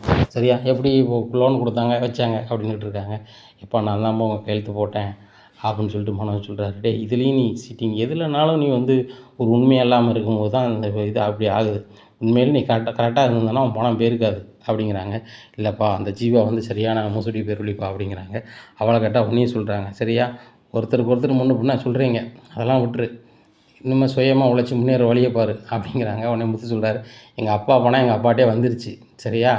எங்கள் அப்பா பணத்துக்கு கிடைச்ச வட்டியால் தான் நீ இந்த கார் வாங்கியிருக்க. இந்த காரை நாளைக்கு வீட்டுக்கு கொடுத்துட்ற அப்படிங்கிறாங்க. உடனே அண்ணாமலை சொல்கிறாரு, இந்த காரை வச்சு நீ ஒன்றும் செய்ய போகிறதில்ல, சும்மா ஓட்டிட்டு வீண் செலவு தான் பண்ண போகிறேன். இதே காரை முத்துட்ட கொடுத்தா முத்து ஸ்டாண்டில் போட்டு ஓட்டி முத்து வருமானத்தையாக உண்டு பண்ணுவான். ஏன்னா அந்த காரை வந்து முத்துட்ட கொடுத்துரு அப்படிங்கிறாங்க. இல்லைப்பா நான் ஆசைப்பட்டு வாங்கின காரை கொடுக்க முடியாது அப்படிங்கிறாங்க. சரிப்பா நீ ஆசைப்பட்ட காரை வாங்க முடியாதுல்ல, அப்பா பணத்தில் தானே 1,00,000 ரூபா எடுத்துகிட்டு லோன் போட்டு வாங்கியிருக்க, லோனை நீ கட்டிக்க, அந்த 1,00,000 ரூபாய் கொடுத்துரு அப்படிங்கிறாங்க. உடனே ரோகிணி சொல்கிறாங்க, பிஸ்னஸ் இருந்தால் தானே கொடுக்க முடியும், நாங்கள் எப்படி கொடுக்க முடியும் அப்படிங்கிறாங்க. எம்மா நீங்கள் தான் பெரிய பார்லர் வச்சு நடத்திங்களாம்மா? ஆமாம் அவள் பார்லர் வச்சு தான் நடத்துகிறா அப்படிங்கிறாங்க விஜயா. ஆமாம்மா அவங்க ஒரு நாளைக்கு வந்து 20,000 30,000 சம்பாதிக்காங்க. அவங்களுக்கு வந்து ஒரு 5 நாளில் ஒரு 1,00,000 ரூபா கொடுக்க பெரிய மேட்ரு கிடையாது. ஒரு வாரம் டைம் எடுத்துக்கிட்ட சொல்லுங்கள், 1,00,000 ரூபாய் கொடுத்துட சொல்லுங்கள், காரை வச்சுக்கிட சொல்லுங்கள் அப்படிங்கிறாங்க. உடனே விஜயா வீம்புக்கு சொல்கிறாங்க, ஆமாடா 4 நாளில் அவள் வந்து ரோகிணி வந்து 1,00,000 ரூபா தந்துடுவா. என்ன கார் அவங்க வச்சுப்பாங்க அப்படிங்கிறாங்க. அழகா வச்சுக்கிட சொல்லுங்கள், 1,00,000 தர சொல்லுங்கள் அப்படிங்கிறாங்க. உடனே ரோகிணி திருதுன்னு முழிக்காங்க. நானே அங்கே சம்பளத்துக்கு வேலை பார்த்துட்ருக்கேன், எங்கள் ஓனரே என்னை வேலைக்கு வேண்டான்ன மாதிரி பார்த்துட்ருக்காங்க, இப்போ வேறு இந்த ஆண்டி இப்படி பேசுகிறாங்களே அப்படின்னு சொல்லிட்டு முழிக்காங்க. உடனே பாட்டி சொல்கிறாங்க, டேய் சுய உழைப்பில் முன்னேறாட்டா யாருமே முன்னேற முடியாடா. நான் வந்தது நல்லதுக்கு தான். என் பணமும் திரும்ப வந்துருச்சு, என் பேத்தியும் மாசமாயிட்டா, எனக்கு ரொம்ப சந்தோஷமாக இருக்குது அப்படின்னுட்டு இருக்காங்க. ஆமாம்மா, இந்த பணம் கிடச்சிச்சின்னா நம்ம குலதெய்வம் கோயிலுக்கு போயிட்டு வரலான்னு நான் வேண்டியிருக்கேம்மா, நம்ம குலதெய்வம் கோயிலுக்கு போவோம் அப்படிங்கிறாங்க. உடனே முத்து சொல்கிறாரு, ஆமாப்பா நானும் கோயிலுக்கு போயணும் ரொம்ப நாள் ஆச்சு, போவோம்பா அப்படிங்கிறாங்க. உடனே முத்து, உனக்கு எது வேண்டுதல் இருக்கா அப்படின்னு நம்மளை கேட்குறாங்க. ஆமாப்பா மனசுக்குள்ளே வேண்டினேன், மீனா வந்து மாதமாயிட்டா, குழந்தையாயிட்டுன்னா நான் வந்து காணிக்கை செலுத்துறேன்னு சொல்லி வேண்டியிருக்கேன்பா அப்படிங்கிறாங்க. உடனே வீட்டில் எல்லோரும் சிரிக்கிறாங்க. ஏய் கள்ளப்பையில, வீட்டில் யாருக்குமே சொல்லாமல் வேண்டியிருக்கியே அப்படிங்கிறாங்க. உடனே மீனா கேட்குறாங்க, என் மேலே அவ்வளோ பாசமாங்க அப்படிங்கிறாங்க. உண்மையாக தான் மீனா, நம்ம 2 பேரும் இணையும் போதே இவ்வளோ சந்தோஷமாக இருக்கும், நம்மளுக்கு ஒரு குழந்தையும் ஒன்று வந்து நம்மளோட இணைஞ்சிச்சின்னா இன்னும் கூட கொஞ்சம் சந்தோஷமாக இருக்கும், அதனால தான் வேண்டிக்கிட்டேன் கடவுள்கிட்ட அப்படிங்கிறாங்க. அண்ணாமலை இதை கேட்கும்போது மனசுக்குள்ளே ரொம்ப சந்தோஷப்படுறாரு. பரவாயில்ல, உங்கள் அப்பாவோட ஆஸ்துமா சாந்தி அடைஞ்சிரும் அப்படின்னு சொல்லி மீனா அப்பாவை நினைக்கிறாரு. நீங்களும் இந்த நிமிஷத்தில் இருந்திருந்தீங்கன்னா உங்கள் மனசும் சந்தோஷமாக இருந்திருக்கும், நான் இன்றைக்கி உங்கள் ஸ்தானத்துலேருந்து பார்க்குறேன் அப்படின்னு சொல்லிட்டு நினைக்காங்க. இந்த சூழ்நிலையில் மீனா அம்மா வராங்க. வந்துட்டு, மாப்பிள்ளை உங்களுக்கு நாங்கள் வந்து செயின் போடணும் அப்படின்னு சொல்லிட்டு செயினை போடுறாங்க. இதை பார்த்தா விஜயா முழிக்கிறாங்க. இங்கே கஞ்சிக்கே வழி கிடையாது, செயின் போடுறாங்க அப்படிங்கிறாங்க. அத்தை இதெல்லாம் எனக்கு எதுக்கு அப்படிங்கிறாங்க. இல்லை மருமகனே, முதல்ல வந்து கல்யாண நாளுக்கு போடணுமா, என்கிட்ட அன்னைக்கு பொழுது கண்ட இல்லை, அதான் சட்டையும் பண்டம் பலகாரமும் கொண்டு வந்தேன், அதை போடணுமா, எங்கள் வகையறால் போடுவாங்களாம், இப்போ எனக்கு கொஞ்சம் பணம் கிடச்சிச்சு, சீட்டு பணம் போட்டிருந்தேன், அது கிடச்சிச்சு மருமகனை தான் வாங்கிட்டு வந்தேன் அப்படிங்கிறாங்க. அத்தை எனக்கு இந்த செயின்லாம் வேண்டாம், அது சீத்தாவுக்கு கொடுங்க, அவள் கல்யாணத்துக்கு ஆகும் அப்படிங்கிறாங்க. இல்லை மருமகனே, நீங்கள் இல்லை, சீதாவுக்கு நாளைக்கு ஒரு மருமகம் வந்தாலும் நீங்களும் சாப்பாடு நாணத்துலேருந்து இது செய்ய தானே செய்யணும் அப்படிங்கிறாங்க. உடனே விஜயா சொல்கிறாங்க, உங்கள் பொண்ணுக்கு என் பையன் எதுக்கு செய்யணும் அப்படிங்கிறாங்க. அத்தை இப்போ மட்டும் உங்கள் பையன் வந்துட்டானா, என் வீட்டுக்காரெலாம் செய்ய வேண்டாம், நாங்கள் செய்வோம், கூட நிற்பார் அப்படிங்கிறாங்க. உடனே முத்து சொல்கிறார், ஏம்மா நீங்கள் நினைக்கிற மாதிரி நம்மகிட்ட வாங்கி 2 ரூபா அவன் செய்யணும்னு நினைக்க மாட்டாங்க, அவங்ககிட்ட பணம் இருக்கோ இல்லையோ மேம்பட்ட மக்கள் தான், யாருக்கும் நல்லது செய்யணும், யாருக்கும் நம்மளால் முடிஞ்சதை செய்யணும்னு நினைப்பாங்க, யார்கிட்டருந்து 1 ரூபா காசை எடுக்க மாட்டாங்க, அவங்களும் அப்படி தான், அவங்க பிள்ளைகளும் அப்படி தான் அப்படிங்கிறாங்க. டேய் அப்படி இருக்கும்போது தான் அவங்க பிள்ளைய கை ஒடிச்சு விட்டியா அப்படிங்கிறாங்க. ஏன் மச்சினேன், நான் ஒடித்தேன், அவனுக்கு மேடு பிள்ளைலாம் நான் தான் பார்க்க போகிறேன் அப்படிங்கிறாங்க. மீனா அம்மாவும் ரொம்பவே அழுகிறாங்க. மாப்பிள்ளை ரொம்ப நன்றி மாப்பிள்ளை அப்படிங்கிறாங்க. உடனே இல்லைத்த, எனக்கும் என் மாப்பிள்ளைக்கு 1000 இருக்கும், அதுக்காக அடுத்தவங்கள்ட்ட விட்டு கொடுக்க மாட்டோம்ல அப்படிங்கிறாங்க. உடனே மீனா அம்மாவுக்கு மிகுந்த சந்தோஷம். இப்போ தாயிட்டே என்னோடய பையனை விட்டு கொடுக்காமல் பேசுகிறாங்களே மாப்பிள்ளை அப்படின்னு சொல்லிட்டு, சரி மாப்பிள்ளை போயிட்டு வரேன் அப்படின்னு சொல்லிட்டு ரொம்ப சந்தோஷமாக போகிறாங்க. சீதா போகும்போது சொல்லிட்டு போகிறாங்க, அத்தை வீட்டுக்கு போகிறோம், நம்மளை எப்படி மனசை கஷ்டப்படுத்துவாங்கன்னு நினச்சேன், அதே மாதிரி அந்த அத்தை மனசை கஷ்டப்படுத்துனாங்க, ஆனால் மாமா அதுக்கு பல மடங்கு நம்மளுக்கு மருந்து போட்டார் அப்படிங்கிறாங்க. என்னடிமா சொல்கிற அப்படிங்கிறாங்க. ஆமாம், தம்பியை விட்டு கொடுக்க மாட்டேன்னு சொல்லி அவங்க அம்மாட்டே பேசுகிறாங்கல்ல, அவங்க வீட்டில் எல்லோரும் தான் இருந்தாங்கல்ல, இன்னும் எதுவும் பேச மாட்டாங்களாம்மா அப்படிங்கிறாங்க. ஆமாடி, உண்மையிலே மாப்பிள்ளை வந்து ரொம்பவே மாறிட்டாருடி, மீனா மேலேயும் ரொம்ப பாசமாக வச்சுருக்காரு, நம்ம மேலேயும் ரொம்ப பாசமாக இருக்காங்க அப்படிங்கிறாங்க. உடனே செல்வத்துக்கு ஃபோன் அடிக்காங்க. செல்வம் ஒரு 3 கார் வேணும்ல அப்படிங்கிறாங்க. 3 கார் எதுக்கு அப்படிங்கிறாங்க. இல்லை, எங்கள் கிராமத்துக்கு போய் எங்கள் சொந்த பந்தத்தெல்லாம் கூட்டிகிட்டு நாங்கள் குலதெய்வம் கோயிலுக்கு போனோம், மனோஜ் ஒரு கார் இருக்குது, 4 காரில் நம்ம போனால் தான் நல்லாயிருக்கும் அப்படிங்கிறாங்க. உடனே அண்ணாமலை சொல்கிறாங்க, சரி கண்டிப்பாக போவோம் அப்படிங்கிறாங்க. நேராக இங்கேருந்து கிராமத்துக்கு போகிறாங்க. உடனே நாச்சியார் பாட்டி பார்த்துட்டு, என்ன பாட்டி எல்லாரையும் கூப்பிட்டு வந்திருக்கீங்க அப்படிங்கிறாங்க. டேய் குலதெய்வம் கோயிலுக்கு போகணும், எல்லோரும் பெறப்படுங்க அப்படிங்கிறாங்க. சொந்தக்காரங்களாம் பெறப்படுறாங்க. 4 காரில் ஏறுறாங்க. அங்கே போய் பொங்கல்லாம் வச்சு கும்பிட்டு நல்லா சாமியை கும்பிட்றாங்க. உடனே கிராமத்தில் எல்லாருமே வாழ்த்துறாங்க. முத்து, ஒரு கல்யாண நாளை முடிகிறதுக்கு முன்னே நீ தகப்பனாயிட்டியப்பா அப்படிங்கிறாங்க. ரொம்ப வெக்கப்பட்டு நிற்கிறாங்க மீனாவும் முத்துவும். உடனே மீனா சொல்கிறாங்க, மீனாட்ட அந்த பாட்டி சொல்கிறாங்க, இந்த குலதெய்வம் ரொம்ப சக்தி வாய்ந்ததுன்னு சொன்னோம்ல, அதே மாதிரி 1 வருஷம் அதுக்குள்ளே உங்களுக்கு குழந்தை ஆயிடுச்சுல, மனோஜ், ஸ்ருதி, ரவி சுற்றி கும்பிடுங்க, உங்களுக்கும் சீக்கிரம் குழந்தை கிடைக்கும் அப்படிங்கிறாங்க. உடனே ஸ்ருதி ரவியும் சிரிச்சுக்கிட்டே சாமி கும்பிட்டு வராங்க. இந்த சூழ்நிலையில் ரோகிணிக்கும் மனோஜுக்கும் பயங்கர கடுப்பு. நம்ம இருந்த பணத்தை அந்த ஜீவா அடிச்சுட்டு போனால், அந்த பணத்தை முத்து எடுத்துகிட்டு வந்து அப்பாட்ட கொடுத்துட்டானே, நம்மளுக்கு தொழில் பண்ணதுக்கு எதுவும் கிடைக்க மாட்டேங்குது அப்படின்னு சொல்லிட்டு ரொம்ப வெக்கையில் இருக்காங்க. உடனே ரோகிணி, உங்கள் அப்பாட்ட ஏதாவது வகையில் பேசி நம்மளுக்கு பணத்தை வாங்கி இவங்க முன்னாடி நம்ம வாழ்ந்து காட்டணும், நம்ம பிஸ்னஸ் பண்ணிவிட்டு எல்லாரையும் 4 காரை பிடிச்சி இந்த குலதெய்வம் கோயில் கூட்டி வரணும் அப்படிங்கிறாங்க. உடனே ரோகிணி நினைக்காங்க, ஒரு காலமும் அது நடக்காது உங்களுக்கு மனோஜ் அப்படின்னு சொல்லிட்டு மனசு நினச்சிக்கிட்டு, எங்கள் அப்பா வந்தால் தான் செய்ய முடியும் மனோஜ், இதை அப்போ அதை பற்றி பேசாதங்க, எனக்கு ரொம்ப தலைவலிக்கு, எல்லோரும் பண்ணதை பார்த்துட்டு எனக்கு ரொம்ப கடுப்பாகுது, இந்த மீனாவும் மாசமாக இருக்க ரொம்ப ஓவராக பண்ணிகிட்ருக்கா, அந்த பாட்டியும் தலையில் தூக்கி வச்சு ஆடுறாங்க அப்படிங்கிறாங்க. இங்கே விஜயாவுக்கு பயங்கர கடுப்பாக இருக்குது. இந்த கிராமத்தில் முத்து மீனாவும் பெரிய கலெக்டர் மாதிரி எல்லோரும் வந்து பேசுகிறாங்க. என்கிட்ட யாரும் வாங்கன்னு கூட கேட்க மாட்டேங்காங்க அப்படின்னு நினச்சிட்டு உட்காந்துருக்காங்க. உடனே விஜயா பார்த்தோன்னே, அண்ணாமலை என்ன உருன்னு உட்காந்துருக்க, உங்கள்கிட்ட யாரும் பேசலை வைக்கலன்னு சொல்லிட்டு உருன்னு உட்காந்துருக்கியா, நீ யார்கிட்டையும் வாங்கன்னு கேட்டால் தான் அவங்க வாங்கன்னு கேட்பாங்க, சரியா? அதனால் வந்து யாரையும் வாங்க போங்கன்னு கேளு, அவங்களும் எப்படி இருக்கீங்கன்னு கேட்பாங்க அப்படிங்கிறாங்க. உடனே விஜயா நம்ம மனசில் நினைக்கிறதெல்லாம் இவர் சொல்லுதாரு அப்படின்னு சொல்லிட்டு சிதறாமல் இருக்காங்க. உடனே பாட்டி வராங்க. என்ன விஜயா, நீ தானே எல்லாம் செய்யணும், எல்லாருக்கும் பந்தி வை அப்படிங்கிறாங்க. உடனே பொங்கல் வச்சுட்டு எல்லாருக்கும் சாப்பாடு கொடுக்குறாங்க. உடனே மீனாவும் பந்தி வைக்க போகிறாங்க. மீனா நீ உட்காரு, நீ மாசமான பிள்ளை, நீ கடமையான வேலை செய்யக்கூடாது. விஜயா நீ எல்லாரும் இலையும் சாப்பிட்டு இலையும் எடு அப்படிங்கிறாங்க. அத்தை நான் எச்சல் எடுக்கணுமா அப்படிங்கிறாங்க. நீ தான் எடுக்கணும், நீ தானே இந்த வீட்டில் மூத்தவா, எடு அப்படிங்கிறாங்க. உடனே எனக்கு ஒத்தியில் எடுக்க முடியாது அப்படிங்கிறாங்க. சரி சரி உங்களோட சேர்ந்து ரோஹிணி, ஸ்ருதி 3 பேரும் சேர்ந்து இந்த எச்சிலை எடுங்க அப்படிங்கிறாங்க. சரி பாட்டி அப்படின்னு சொல்லி ஸ்ருதி எடுக்க போகிறாங்க. உடனே ரோஹிணி சொல்கிறாங்க, நான் சாப்பிட்டு எச்சிலெலாம் எடுக்க மாட்டேன் அப்படிங்கிறாங்க. எச்சில் எடுக்கிறது புண்ணியம், எடுத்து அடுத்த வருஷம் இந்த இடத்துக்கு நீ வரும்போது உனக்கு நீ தாயாக இருப்ப அப்படிங்கிறாங்க. எனக்கு வேண்டாம், அப்படி ஒரு தாய் தேவையில்லை அப்படிங்கிறாங்க. உடனே இந்த பொண்ணு எப்படி பண்ணுது அப்படின்னு சொல்லிட்டு பாட்டி பார்க்குறாங்க. சொன்னே பாட்டி எடுக்க போகிறாங்க. உடனே முத்து சொல்கிறார், நான் வேணா எடுத்துகிறேன் பாட்டி அப்படிங்கிறாங்க. இல்லை இல்லை நானே எடுக்கிறேன் அப்படின்னு சொல்லிட்டு பாட்டி எடுக்கிறாங்க. அப்போ தான் நினைக்கிறாங்க, இந்த பிள்ளைக்கு வந்து குழந்தை பெக்கக்கூடிய தன்மை இல்லை அப்படின்னு சொல்லி அவங்களுக்கு மனசில் படுது. இந்த சூழ்நிலையில் கடவுள்கிட்ட வேண்டிக்கிறாங்க. கடவுளே இந்த வீட்டில் ஒவ்வொருத்தரும் ஒவ்வொரு எண்ணத்தில் இருக்காங்க, ஏன்னா என் பையன் மனசை இவங்க கஷ்டப்படுத்திடக்கூடாது எந்த ஒரு வகையில், இதே சந்தோஷம் கடைசி வரைக்கும் அவங்க இருக்கணும், நல்லா இருக்கணும் அப்படின்னு சொல்லிட்டு வேண்டிட்டு எல்லோரும் வீட்டுக்கு போகிறாங்க. போகும்போது பாட்டி சொல்கிறாங்க, இந்த மாதிரி நான் கிராமத்தில் இருந்துக்கிறேன், நீங்கள் சந்தோஷமாக இருக்கணும், மீனா கல்யாண நாளுக்கு நாங்கள் இருக்கணும்னு நினச்சேன், வந்தேன், சந்தோஷமான செய்தி அவள் மாசமாக இருக்குது நான் கேட்டுக்கிட்டேன், எனக்கு ரொம்ப சந்தோஷமாக இருக்குது, இதே சந்தோஷத்தோடு நீங்கள் சென்னைக்கு போயிட்டு வாங்க, நல்ல மாதிரி இருங்க அப்படிங்கிறாங்க. அண்ணாமலை சொல்கிறாங்க, ஏம்மா நீங்கள் உங்கள் ஆசீர்வாதம் இருக்க வரைக்கும் நானும் என் குடும்பம் சந்தோஷமாக தான் இருப்போம் அப்படிங்கிறாங்க. உடனே போய்ட்டு வரம்மா அப்படின்னு சொல்லிட்டு காரில் டாட்டா போட்டு கிளம்புறாங்க. விஜயா நினைக்கிறாங்க, வாடி மீனா சென்னைக்கு வா உன்னை வச்சுக்கிறேன் அப்படின்னு சொல்லிட்டு நினச்சிக்கிட்டே காரில் சென்னைக்கு போகிறாங்க. இனி என்ன நடக்கும் இந்த விஜயா வீட்டில் அப்படிங்கிறத பொறுத்திருந்து பார்க்கலாம். நம்ம சேனலை நீங்கள் மறக்காமல் லைக் அண்ட் சப்ஸ்கிரைப் பண்ணுங்கள். நன்றி, வணக்கம்.